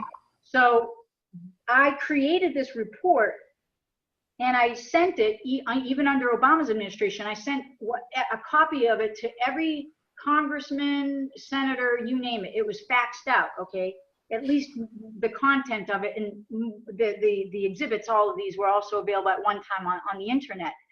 Mm-hmm. But those links were no longer available due to the fact that something that I posted was rather sensitive. So I was like, no, I got to do the right thing and pull that off. I didn't want to put someone else in trouble that way. So basically, so this report is not online currently. My report, this affidavit that I did write, is online. It is the affidavit itself, which is called Legal Notice of Criminal Activity by Government Officials and Demand for Action by Witness and Victim on 4 July 2015. And it goes into all of the violations under the Title 18, et cetera, and there's very specific ways. That's going to be coming out. I'm going to be showing people how to do that on the second DVD. Brilliant. That's going to be earth-shaking. That's exactly what people need. How can people legally notify the U.S. government that they are no longer interested in being used as guinea pigs for these lab rat, ghastly, horrific experiments that they're running on them, and give them legal notice and demand that they stop? Absolutely. And so I sent that under Obama's administration to tons, like the name everywhere, Judges Advocacy General. I sent it to tons of people. Mm-hmm. At this time, I even sent it to Trump while he was on his campaign trail. Something told me to do that. Fabulous. So you kind of equipped him even before he got in the White House. And then even before, during this time when he was on his campaign trail, I was through this, whatever, somehow God just did it. I connected to someone on his security detail, and I asked point blank, does Trump know about nanotechnology weapons? He said, absolutely. Absolutely. Wow. He's going to get through this. And this person educated me. He said, listen, you need to phrase certain things in a certain way or else they can't look at your report. So that's where I put this whole report together, sent it to Trump. When, as soon as he got into office, I had someone else send another letter who had access, and the letter made it to Trump within 5 days of the actual receipt of the document. I was put under protection status. That's why I'm allowed to talk. That's why I'm allowed to say, come here and talk to you. It's God's grace. Thank God. Okay? You did something in terms of doing, taking the right steps to permit you to come to this place where you can actually speak openly about this. Yes. And the reason why is because I was asking Trump, I'm like, if I want to put me on a task force, I'll go to the FBI, work as a consultant. I get people in the FBI that are like, we wish you could come in and do this, but the problem is it's still not cleaned out yet. It's nasty, in the FBI still. And oh, said, yeah. The only thing we know about that. Unfortunately. Yes, sadly. So he said, just do what you're doing, my contact, and, her reviews for my stuff is on the website. But anyway, now I want to tie all this together a little bit so people have an understanding that, yes. Because, and again, I'm charging the $55 because I believe that's something that people can achieve, that's reachable. Well, I certainly will be signing up for one of those. And I'm going to be recommending them to absolutely everybody who is reporting this kind of nanotech, neurotech assault. And there are many, many hundreds and thousands of us, in this country. I really don't know the figures, but I know that there are many hundreds of us, possibly thousands. I actually even got somewhere in the millions. And some people say millions. Well, if the nanotech is raining down on us, which many people suspect and many people have tested for, SSNMAR, etc., testify to, with all of the research they've done through the chemtrails, the aerosols, etc., then it must be millions, right? Because if this nanotech is something we're breathing in, getting in the water, etc., in the food, in our clothing, with the biotronics that they're doing now, the clothing. Yes. Clothing. See, the thing of it is in my case, the nano was designer set to kill me within 45 days. Some of it was the first set of nano was for monitoring my brain and stuff, just to observe. But when they were angry that I wasn't following through and I kept destroying their protocols, I kept destroying this stuff from my body. But they kept catching me. They caught me because I wasn't using aliases properly. And I had to make my own. I was like, all right, I don't know how to do. I was a nun. I don't know how to make fake aliases, but most of them worked. Oh, you mean when you were on the run, is it? Yes. With fake names and everything? Oh my God. Yes. And you were doing this protocol when you were on the run? Yes, some of it. One place, someone had to hide me for 8 months. I couldn't leave, and Homeland Security still caught me on their cameras. So I was like, how did they get me? Wow. I didn't understand it, and I had information on that. That's a whole other ballgame. Yeah. But bottom line is this document here ties together the big picture as to why this happened to me, and what was their aim? What were they going for? Yes, very good questions. This here is July 3rd, 2015, legal notice of criminal activity by government officials and demand for action by witness and victim. This is by Dr. Hildegard Staniger. And this woman, Hildegard, I don't care what anyone says, okay? We have to be sensitive to the needs of other people. Hildegard certainly has likely worked. I mean, she wrote a book, a manual for the federal guidelines on toxicology. It's only normal she would have contracts somewhere out there with entities. But she's not, we can't just accuse her and say, oh, she's the government. It's like, no. When you hire her. She's done a lot for victims, for people who've gone to her, right? That's the key.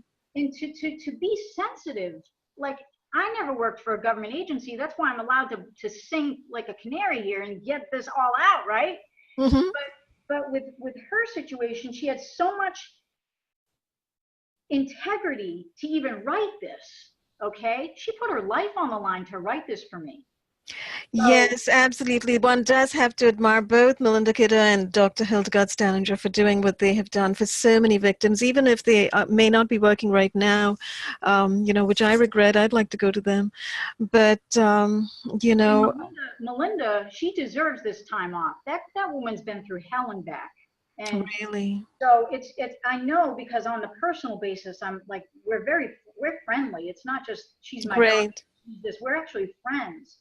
So I know what they go through, and seriously, I know when I was talking to Hildy, I said, listen, if there's something I'm asking you that you can't answer because of a contract, tell me and I'll back off, because I need to honor you. I need to honor the fact you know That what you was know. great. You were straight with her. Exactly. So she's not hidden anything as far as how to fix yourself with getting the stuff out of your body. She's doing the best she can, but you got to understand too, it's us. We're the ones that are responsible to get ourselves out of the mess. So if we learn from Hildy, we don't just only do Hildy. We figure out we find out other things that help us. And this DVD, the second DVD, is going to go more into the physical remedies. This DVD is the fact gathering stage. How do you figure out what the heck's happening to you? And excellent. Very needed in itself, how to figure it out. How to do it. So this is Hildy's report. And I just totally, I'll tell you, I just really respect this woman. Keri Burnor was perfectly clear of this technology, and since recent tests of porphyrins, other tests pending as of the date of affidavit, has returned to show a presence of specific nanotechnology composed of hexagonocarboxyls that are specifically used to make porphyrin nanotubes used in hexagonal waveguides, as reported in phase 1 photomicrograph dated June 22nd, 2015 at Advanced Resonance Analysis Report. Special request analysis dated June 6, 2015 were reintroduced back into her system. Like I said, when I was on the run. Oh, you were attacked again. I was attacked 9 times altogether.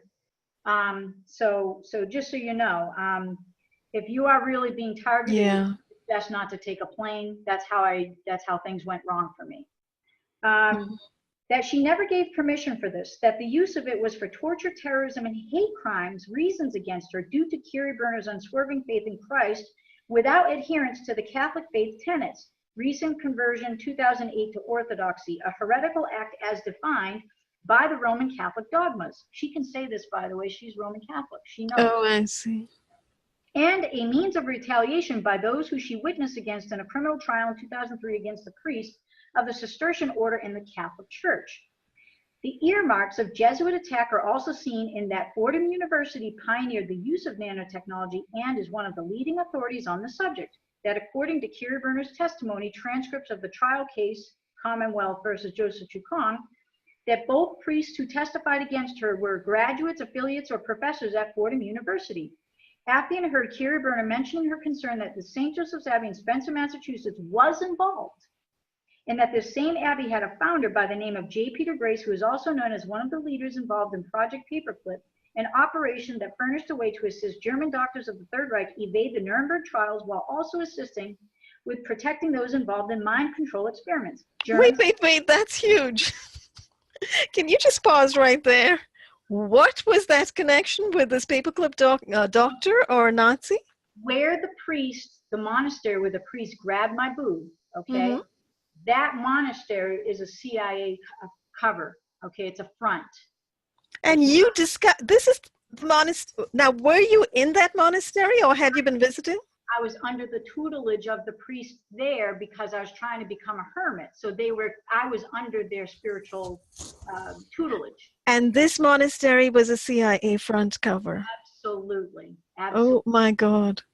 Now, again, not all the monks are bad. In order to have a front, you have to have a lot of good monks that don't know what the heck's going on. Right. The cover story. Yeah, the cover story monks, the good ones. That's right. So the J. Peter Grace was the man who funded the building of the monastery, okay, in Massachusetts and several other monasteries, okay. Wow. And J. Peter Grace was involved in the MK Ultra stuff, and he was also involved in MK Delta, which is chemical experiments. MK Delta, now, is this past or ongoing? Well, the MK Delta was passed in terms of like it's old technology, but the new technology, let's deduce that. Okay, we're in the nano realm, so we can deduce nano that. realm now, and we're in the biological. And then when I had, all right, let me tie this one together for you. You're gonna laugh at this. This is incredible. I mean, this is the kind of stuff I research and write about, you know. The MK Ultra crossover into modern times, which never ended, right? Exactly, exactly. So here we have, let me just finish this one sentence and then I could dive into something else that ties this together. German scientists in 1934 developed nanotechnology as microbeads and other related technologies as stated in the book, Nanotechnology, A Gentle Introduction to the Next Big Idea by Mart Ratner and Daniel Ratner, etc. So it basically says, Appian believes Keri Burnor to be of sound mind and that her concerns are legitimate. Appian has personally seen the Department of Homeland Security monitor meetings outside the building when Keri Burnor was present with Appian, which was her, Dr. Hildegard, on Saturday, December 7, 2013. They were right outside the church building in the adjacent parking lot, which has 24/7 video monitoring of the parking lot, et cetera, et cetera. So this is, the bottom line is what I knew in connection to J. Peter Brace and St. Joseph's Abbey. I only went there and I saw the man's grave, and I didn't put all the pieces together until I studied more about like Eric John Phelps and Vatican assassins and all the big, they were all involved in the Kennedy cover-up, the assassination of Kennedy. This is hardcore, and he puts it right in his book, and it's tied in Rockefellers, okay? Oh, of course. Now, they had to get in there somewhere. they had to get in there, can't leave them out. No. So now we're going to go to, you know, when people might say, well, this stuff can't be real. You know, there's no such thing as UAVs dispersing nanotech. That's just not even possible. Yes, yeah. I witnessed my sister, a doctor, you know, she would poo-poo this out of the court, but she has no idea. This is for her. We'll help her out a little bit. Yes. Give her a little source material. This is Nano Air Vehicles, a Technology Forecast, William A. Davis, Major, U.S. Air Force, April 2007. This is an old one. Blue Horizons paper, Center for Strategy and Technology, Air War College. And let's go to the chart on page 5. Table of UAV classifications, tactical UAVs, example systems, Aerocam, RPH-2, blah, blah, blah. Okay, now you go, and then it says at the top, nano, and then the bottom, strategic UAVs on unmanned air vehicles. Example missions, RSTA, BDA, comms relay, EW, electronic warfare. Example systems, Altos, Hermes, 1500, Heron, Nat, Perseus, Predator, Theseus, whatever. They like to name them after the Greek god. Wow, I have to see that document. This is just the kind of thing I like to research. Unbelievable. And then it says here, special purpose UAVs, example missions, RSTA, and it goes on, example systems, Global Hawk, Raptor, Condor. And then it goes underneath, example missions, aerial and naval deception, example systems, Chukar, Blue, I can't say that word, MALD and NUCA. Then it says EW equals electronic warfare, NBC, nuclear, biological, chemical. And here's how it all connects. My God, electronic warfare, nuclear, biological, and chemical shot out from drones of different kinds. Back in 2007, like this is way, way back. And this is public domain, right? It's not classified. No, I wouldn't put it up if it was classified. Yeah. Do you have this linked on your website as well? No, all right. You're helping me out. This is precisely the kind of info many people watching this are going to be very interested in perusing, I can tell you. So I promised you the before and after reports of a clear, no more nano in my body. So I'm going to put those up. And I'm going to put this one up too. Brilliant. And you already have, you said, that legal notice or affidavit that you'd written that you sent out to various congressmen, etc. Yes, that is available too. But I'm going to go into the second DVD on why and how that thing has to be built a certain way. And it's so sneaky. It's so we should wait for you to instruct us in terms of how to construct that. At least in terms of what I did that worked, because I can't offer legal advice, but I can say, hey, this worked for me. Yes. So absolutely. Now, So now I was going into another fascinating find where this whole thing connects to St. Joseph's Abbey. And of course, this stuff is real, okay? Like I even had attorneys on my case. I had Wow. 5 attorneys. This is an attorney, you know, Robert Gray, who is the lead guy, who's arranging everything. But Wow. under Obama, there's no remedy because all these programs are classified, so you can't, you know, have the distaste to bring it into court. We need to declassify everything under the sun. I'm just horrified at what's going on because literally we are now living through the resurgence of MK Ultra in our midst, you know, which never went away, but which has blossomed in recent times. And the reason they may not declassify a lot of this is because I have pictures of others in Guantanamo who are actually being implanted with nanotech for specific reasons. I'm not in agreement with that either, but still, they might have been nervous that some terrorists would know how to dismantle this from their body if they escaped or whatever. I don't know, but there's some. But that's a very interesting connection that you're making there with Guantanamo, because many people who have been attacked in this way and who are being held hostage to these ghastly weapons and who are being, you know, socially isolated and all that stuff, the general military protocol being applied to them, many of them have drawn this connection to Guantanamo because Guantanamo seems to exist both as a kind of precedent and also as a kind of connector. The people in the US who are being subjected to these ghastly experiments are experiencing very much the same kind of, you know, concentration camp situation that the Guantanamo residents are facing. Absolutely. So I could see, like, when I say people shouldn't be distasteful to bring a court case out, what I'm saying is you do a court case, but what needs to happen is you have to get an attorney that understands how to treat this kind of material to do a mutual dismissals proposal so that they construct a case but bring it up about something that's rather that's tasteful in the public eye, right? And then on the private back end, have the attorney in chambers really discuss what's going on with the judge. Oh, I see. Now, can this be done pro se as well? Can people embark on this on their own? I have a case in one, I actually got the case before it was sealed on pacer.gov where someone was quote unquote pro se. There's many ways to quote unquote skin a cat, so to speak. But I've seen it work. I've seen it help, you know, help. Okay, so people can do it. It's probably more hard work, but it's less money, right? I mean, people who can't afford lawyers. And by the way, many lawyers don't even bother to take up the cases of those who are targeted, right? Nobody responds.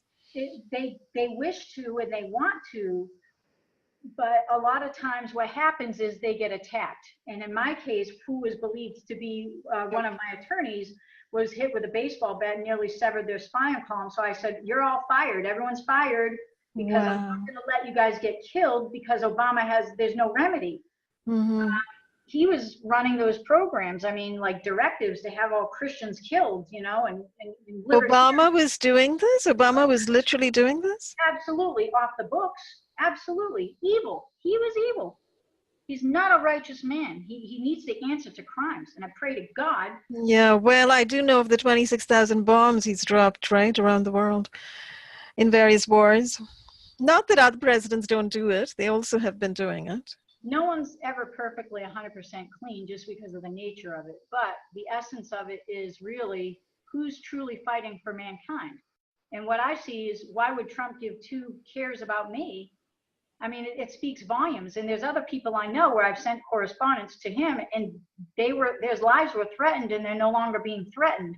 So why would he care about me? I don't know Trump from a hole in the wall. Well, I'm very hopeful that, you know, Trump is going to effect some change. We don't know in what form that change will come. One just hopes that, you know, the right kind of change, particularly in relation to these horrific and criminal programs, really, because non-consensual experimentation is criminal, as far as I can tell. Absolutely. So. And no matter what, whether you're surety for an all caps entity or not, that's still wrong. Exactly. Rockefeller Group Technology Solutions. At the same time, I was trying to bring a resolution forward with that attorney, with the attorney letters that I just shared on over the camera there. This was 23 March, and Rockefeller Group Technology Solutions was looking up my website within the 5 weeks that St. Joseph's Abbey, their attorney, wanted to resolve this matter with me, because I had someone on my behalf go in and speak with one of the leaders, the people in charge at the Abbey, and they knew full well we were moving forward to try to figure out how do we fix this nanotech problem. And the priest basically said in the conversation, there's people higher than us. You know, it's so Interesting. I recognized there was something going on. Well, clergyvictim.com, what are they looking at? Why is Rockefeller looking at my website on the page that says, who is J. Peter Grace? They should know each other very well. Very interesting. So they were looking to see what you had posted, what information had actually been shared publicly. Just the connections that he's tied into St. Joseph's Abbey. His name is commemorated on an altar there. And that... well, you know, the CIA does appear to have this sort of fond delusion that their cover stories are always going to be kept a cover and nobody's going to blow them. So they hadn't bargained for someone like you coming along. That's the thing. It's like without God himself, I would have been gone. I would have been a goner. And there's many times, even coming out to tell the truth about all this, I literally freaked out, okay?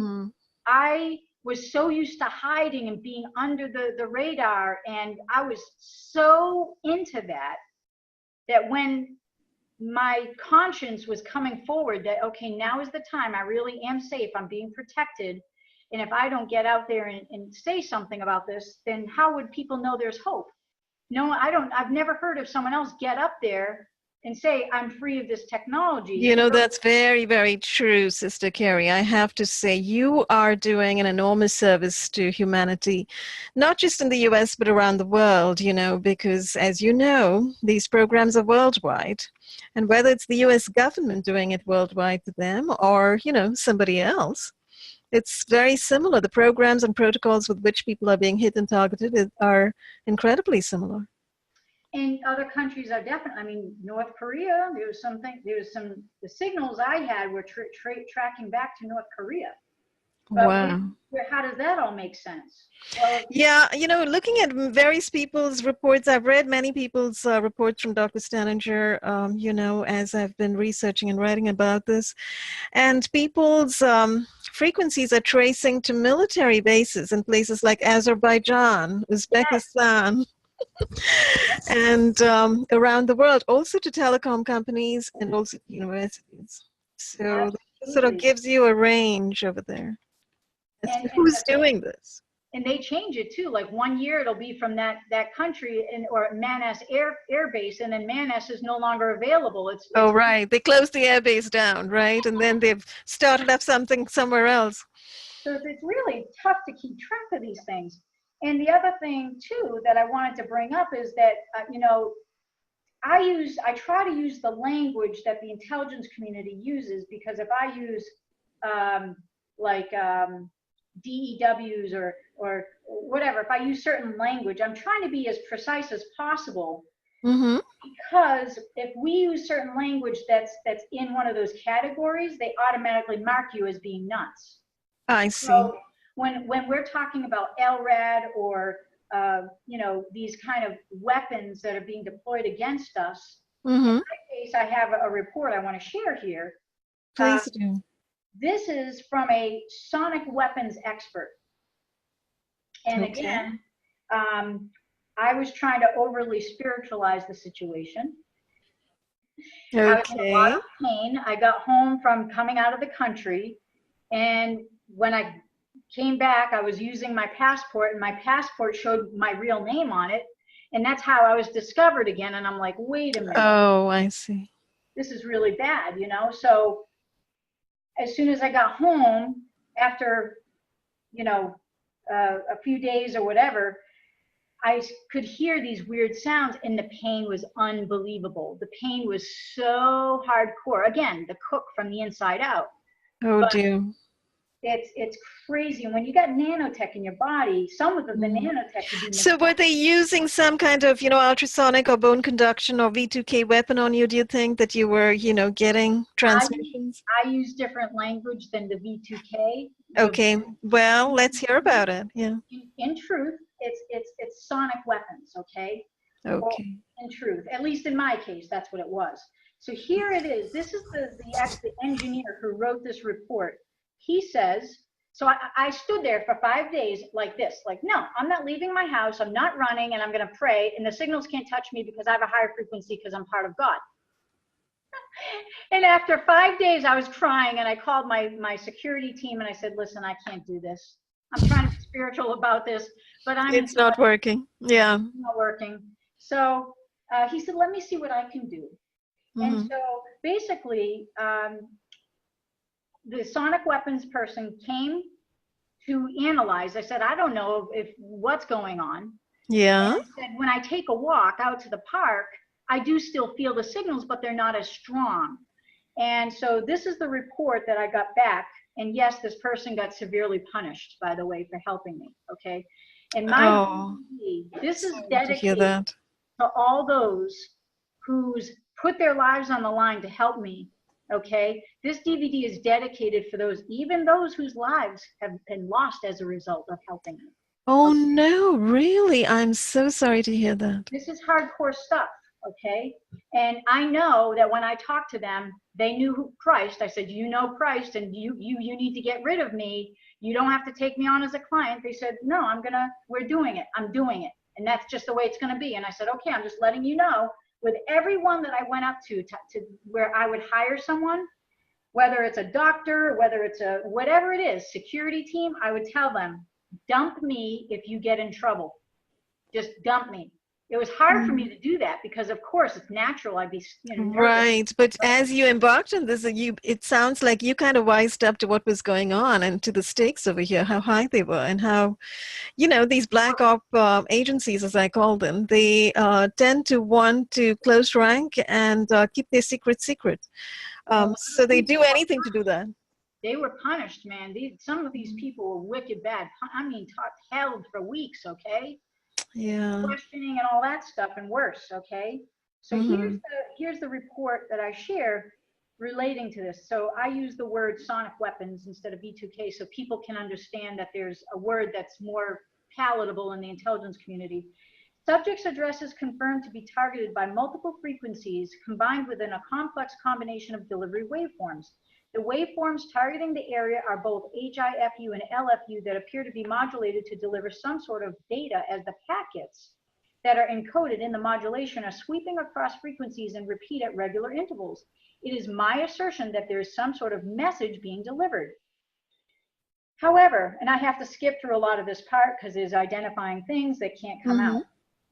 I personally experienced the pain, anxiety, and paranoia associated with the delivery at the target site. In my professional experience, those feelings are the simplest form of torture associated with these sorts of weapons. I do contend the use of a weapon in this case. That's really interesting. So it's actually conceived of and projected as a weapon engaging in some kind of biocommunications with a message encoded in the transmission, in the transmitting frequencies. These are the what military uses, frankly, against belligerents or enemies or basically enemies. And you're suggesting that the language that they use is no longer V2K, but actually sonic? Well, the way, when I would talk with people in government, because I have a lot of people in government, I would try to do my best to stay clear of language that would trigger them to think. Okay, this is triggering language you wish to keep away from. Okay, because of the whole hearing voices controversy. Yes, and I can tell you that the sounds that were going through, I could hear sounds like static, like an AM radio or something. I could hear. Oh my. There's no doubt it's real. People do really hear voices. That's not a joke. It's real. But when I work with people, I tried not to tell them everything. I would just give them a basic feel and say, listen, I'm feeling pain. I wouldn't say everything because I didn't want them to run away from me and say, I don't want to deal with you. You're crazy. you know? So I knew what they could handle and what they couldn't handle, you know, generally speaking. Right, right, right. Yeah. So I understand now why you chose that term or terminology. So it is essentially impossible to claim the existence of the observed frequencies and waves to be an anomalous event or by accident. It is my opinion the observed phenomena is purposely deployed. And it gets into the megahertz, the kilohertz, and other things. And he says, important here for transcranial pulses that pass to the brain tissue. This was a puzzling frequency set. I observed it present at every reading. After thinking about it, this is similar range for LRAD use. Now, frankly, this is hardcore painful. What I'm going to suggest is people, you better have a go bag and a plan, because if this happens and someone's really sitting outside your house burning you from the inside out, you don't want to stick around, even if you're spiritual. I'm very spiritual, but after 5 days, I was in tears. I couldn't deal with it. This is really, really interesting to hear, Sister Keri. So basically you're saying that those people who are today reporting that they are being tormented and tortured with this kind of biocommunications tech, you know, in their brains, etc., they're actually being tortured extremely. Absolutely. Yep.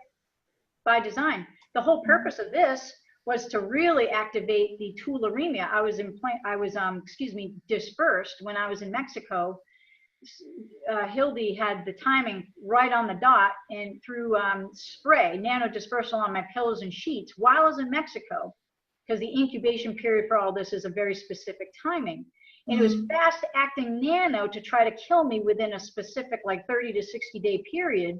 And so other dispersals, the kind that was in my car, I think that was the one that tried to get me breast cancer and colon cancer. That's what showed up. Oh my God. So I'm sorry, it showed up where? In the analysis testing, because I had tons of testing done throughout the years. Like, so these are biological cancer weapons? Yes, biological weapons deployed through nano dispersal, not by embedment of the needle this time. When I was attacked, these are the timeline of the 10 attacks on my life. To present day, which was June 2018 when I wrote this. And basically my car was broken into, and something told me to go in the car, take a look under black light, because I had a black light. Okay.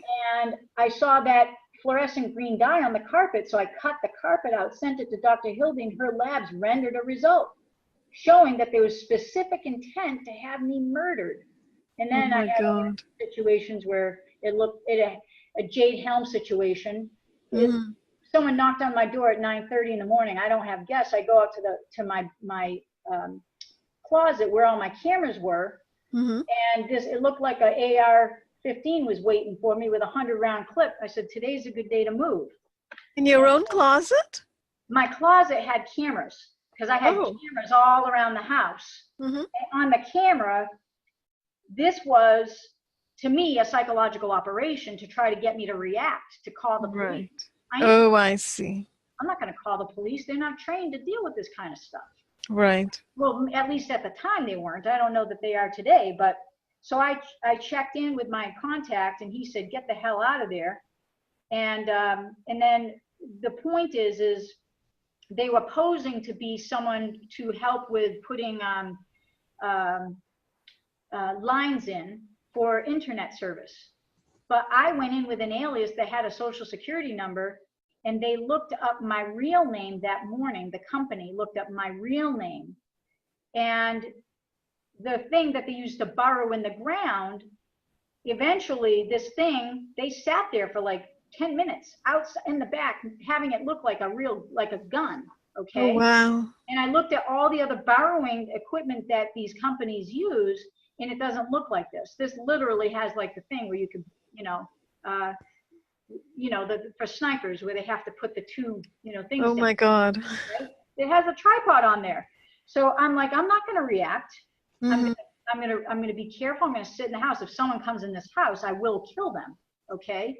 But they didn't come in the house. I waited for them to leave. I packed my stuff, switched the cars with Mark, and ended up getting another attack with nano dispersal. So these are the 10 attempts on my life, including. Oh my, absolutely incredible. It's great that you documented everything, though. And all this is proven, again, through more testing through the toxicologist, because I didn't know what I was dealing with. But it's like, when that carpet came back, something told me they didn't break in my car to steal a bunch of quarters, because I had valuable items and they didn't take the valuables. Interesting. They tried to pretend it was just going in a bunch of kids to grab some quarters. No, no, no. That dispersal was supposed to kill me. Fast acting nano within. No, that was a deadly weaponized nanotech attack on you. Crazy. So then, so I mean, I could go on and on and on, but the essence of it is there is hope. And I need to know, like, I'm doing this pre-order situation with the DVD because I just don't know how many people are in need. And I also know that I had to put the work that I do normally onto the side, push that all to the side, learn how to use the camera, learn how to use like online programs to make a video, to create videos. So I'm doing my best to get into this vein of helping people in this realm so that they can know there really is hope. I tried to offer a consulting program for people, and there's way too many. I had thousands. I see. You couldn't do it. I see. Because I was going to say, I'm sure a lot of people would love to consult with you, but not if you're being overwhelmed, etc. It sounds like the DVD is the right resolution of that problem. Right. And, you know, I spoke with others on my team, and they said, well, we'll also make available later down the road. This DVD thing is just to figure out how many people are in need of this. And then it's going to grow. Like, I'm going to turn it into online courses. But brilliant. Now, you know, a lot of people that are targeted might not say, I can't go online and do all this stuff. I totally understand and respect that. So we're going to make, physical, copies available, these available for those kind of people that just need to do this. But the other thing I have to be upfront about is I'm not teaching people how to do the fake aliases, like the aliases I use, because under this government, I believe in my heart, if we do things properly, I don't see why we couldn't get a remedy if we did it step by step properly. Brilliant. I can't wait to actually get your DVD and go through all of your, see what you've actually got compiled over there, to see. But you're suggesting that there is, that what you have pulled together is viable. People can indeed do it. And when I was helping someone else who was, literally, they were being visited by Homeland Security outside of their office, and they were crouched down on the floor like, oh my God, they're going to come in and kill me. I got a phone call, and they said, can you please, this other person told me about it. So I physically drove, I met with this person and said, listen, this was not just a client, this was actually a friend of mine. Okay, I knew them before. So when I went to meet, I said, do you want me to help you? They said, yes. I said, I'm not allowed to just willy-nilly, write something. I need your permission. You need to give me permission written to do it. I did it. And I sent it up the food chain. And this person is not physically being threatened. They might be being threatened on the legal end. That's just another attack, but Trump can't help you with that. Right, right. So, as far as I'm concerned, I can't make promises. All I can do is say, this is what I did. This is what worked for me. I believe in my heart that Trump, I've seen the progress of what he's done. Go on whitehouse.gov, go to the Excel spreadsheet and print off all of the executive orders he's passed. Look at what he's done for humanity. Just on the 7th of December, he just passed another executive order against those who are doing child porn on computers and stuff, all that nature. He's going after them. Wonderful. And last December, he passed that thing against human trafficking, right? Christmas presents. Right. Yeah. So those are actually very good signs. I'm glad to see all of that happening. So, wow, Sister Keri, this has been such a marvelous conversation and such a whole amount of information. We're going to have to close very soon. I'm just looking at the time, but you have taken us through so much. I know we hadn't expected to have more than an hour conversation. We've gone way beyond, but honestly, you offered so much information that I think everybody watching this conversation is going to be extremely grateful to you. And I have a feeling many people are going to be signing on to your website and signing up for that DVD. So that's, maybe we should give people the exact information again and any other things that you wish to leave people with for today, because I certainly hope you will come back and do a second talk, when you have your second DVD on, or whenever you have progress to report.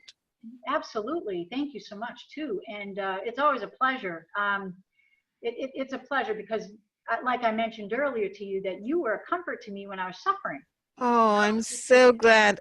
Thank you. I think we're mutually involved in the same kind of human rights advocacy, because I have the same motivation as you, just wanting to help people and also help myself try to see our way through this maze that we've suddenly been confronted with, as we've all become targets of apparently an out of control military and intelligence mechanism that I think needs to be put back into its little black box whence it came from. Absolutely. Put it back in its box. Absolutely. So you know what, I think the best thing to do is just, if people go to clergyvictim.com Mm-hmm. and go on the website, go to the second tab down that says My Story from Targeted to Free, Love is the Answer. And so when they click on that, on the bottom is going to be a link where they could go, and it will show the invoice, and it will, direct you to a secure place where they can make their transaction. So of course we're going to be, upgrading the website again. Great. And as I said, as soon as you do your upgrades or whatever, just let me know, and I'll, stick the requisite page links below the video disc anytime. So absolutely, yes. And give me a few days to do that. I'm still in the midst of projects. So I know sure. I also promised the nanotech weapons. I should give that for download also. So I'm going to make sure I write that down for me to do for you guys. Oh, yes. All of that information, absolute gold, seriously. So this has been a treasure trove kind of morning for me. I'm so grateful to have had this conversation. I thank you again so very much for coming forward. I thank everybody for watching, and stay tuned. We're going to have Sister Keri on again very soon. Any last words? Just hey, that there's hope, and thank you so much for all the work that you're doing. Tremendous website. Everything that you're doing is just absolutely hope-filled and high vibes. So keep your vibes. Wonderful. Keep your vibes high. That's the answer, right? I love ending on that note. So thanks again, everybody. We'll see you again very soon. God bless. Bye-bye. God bless.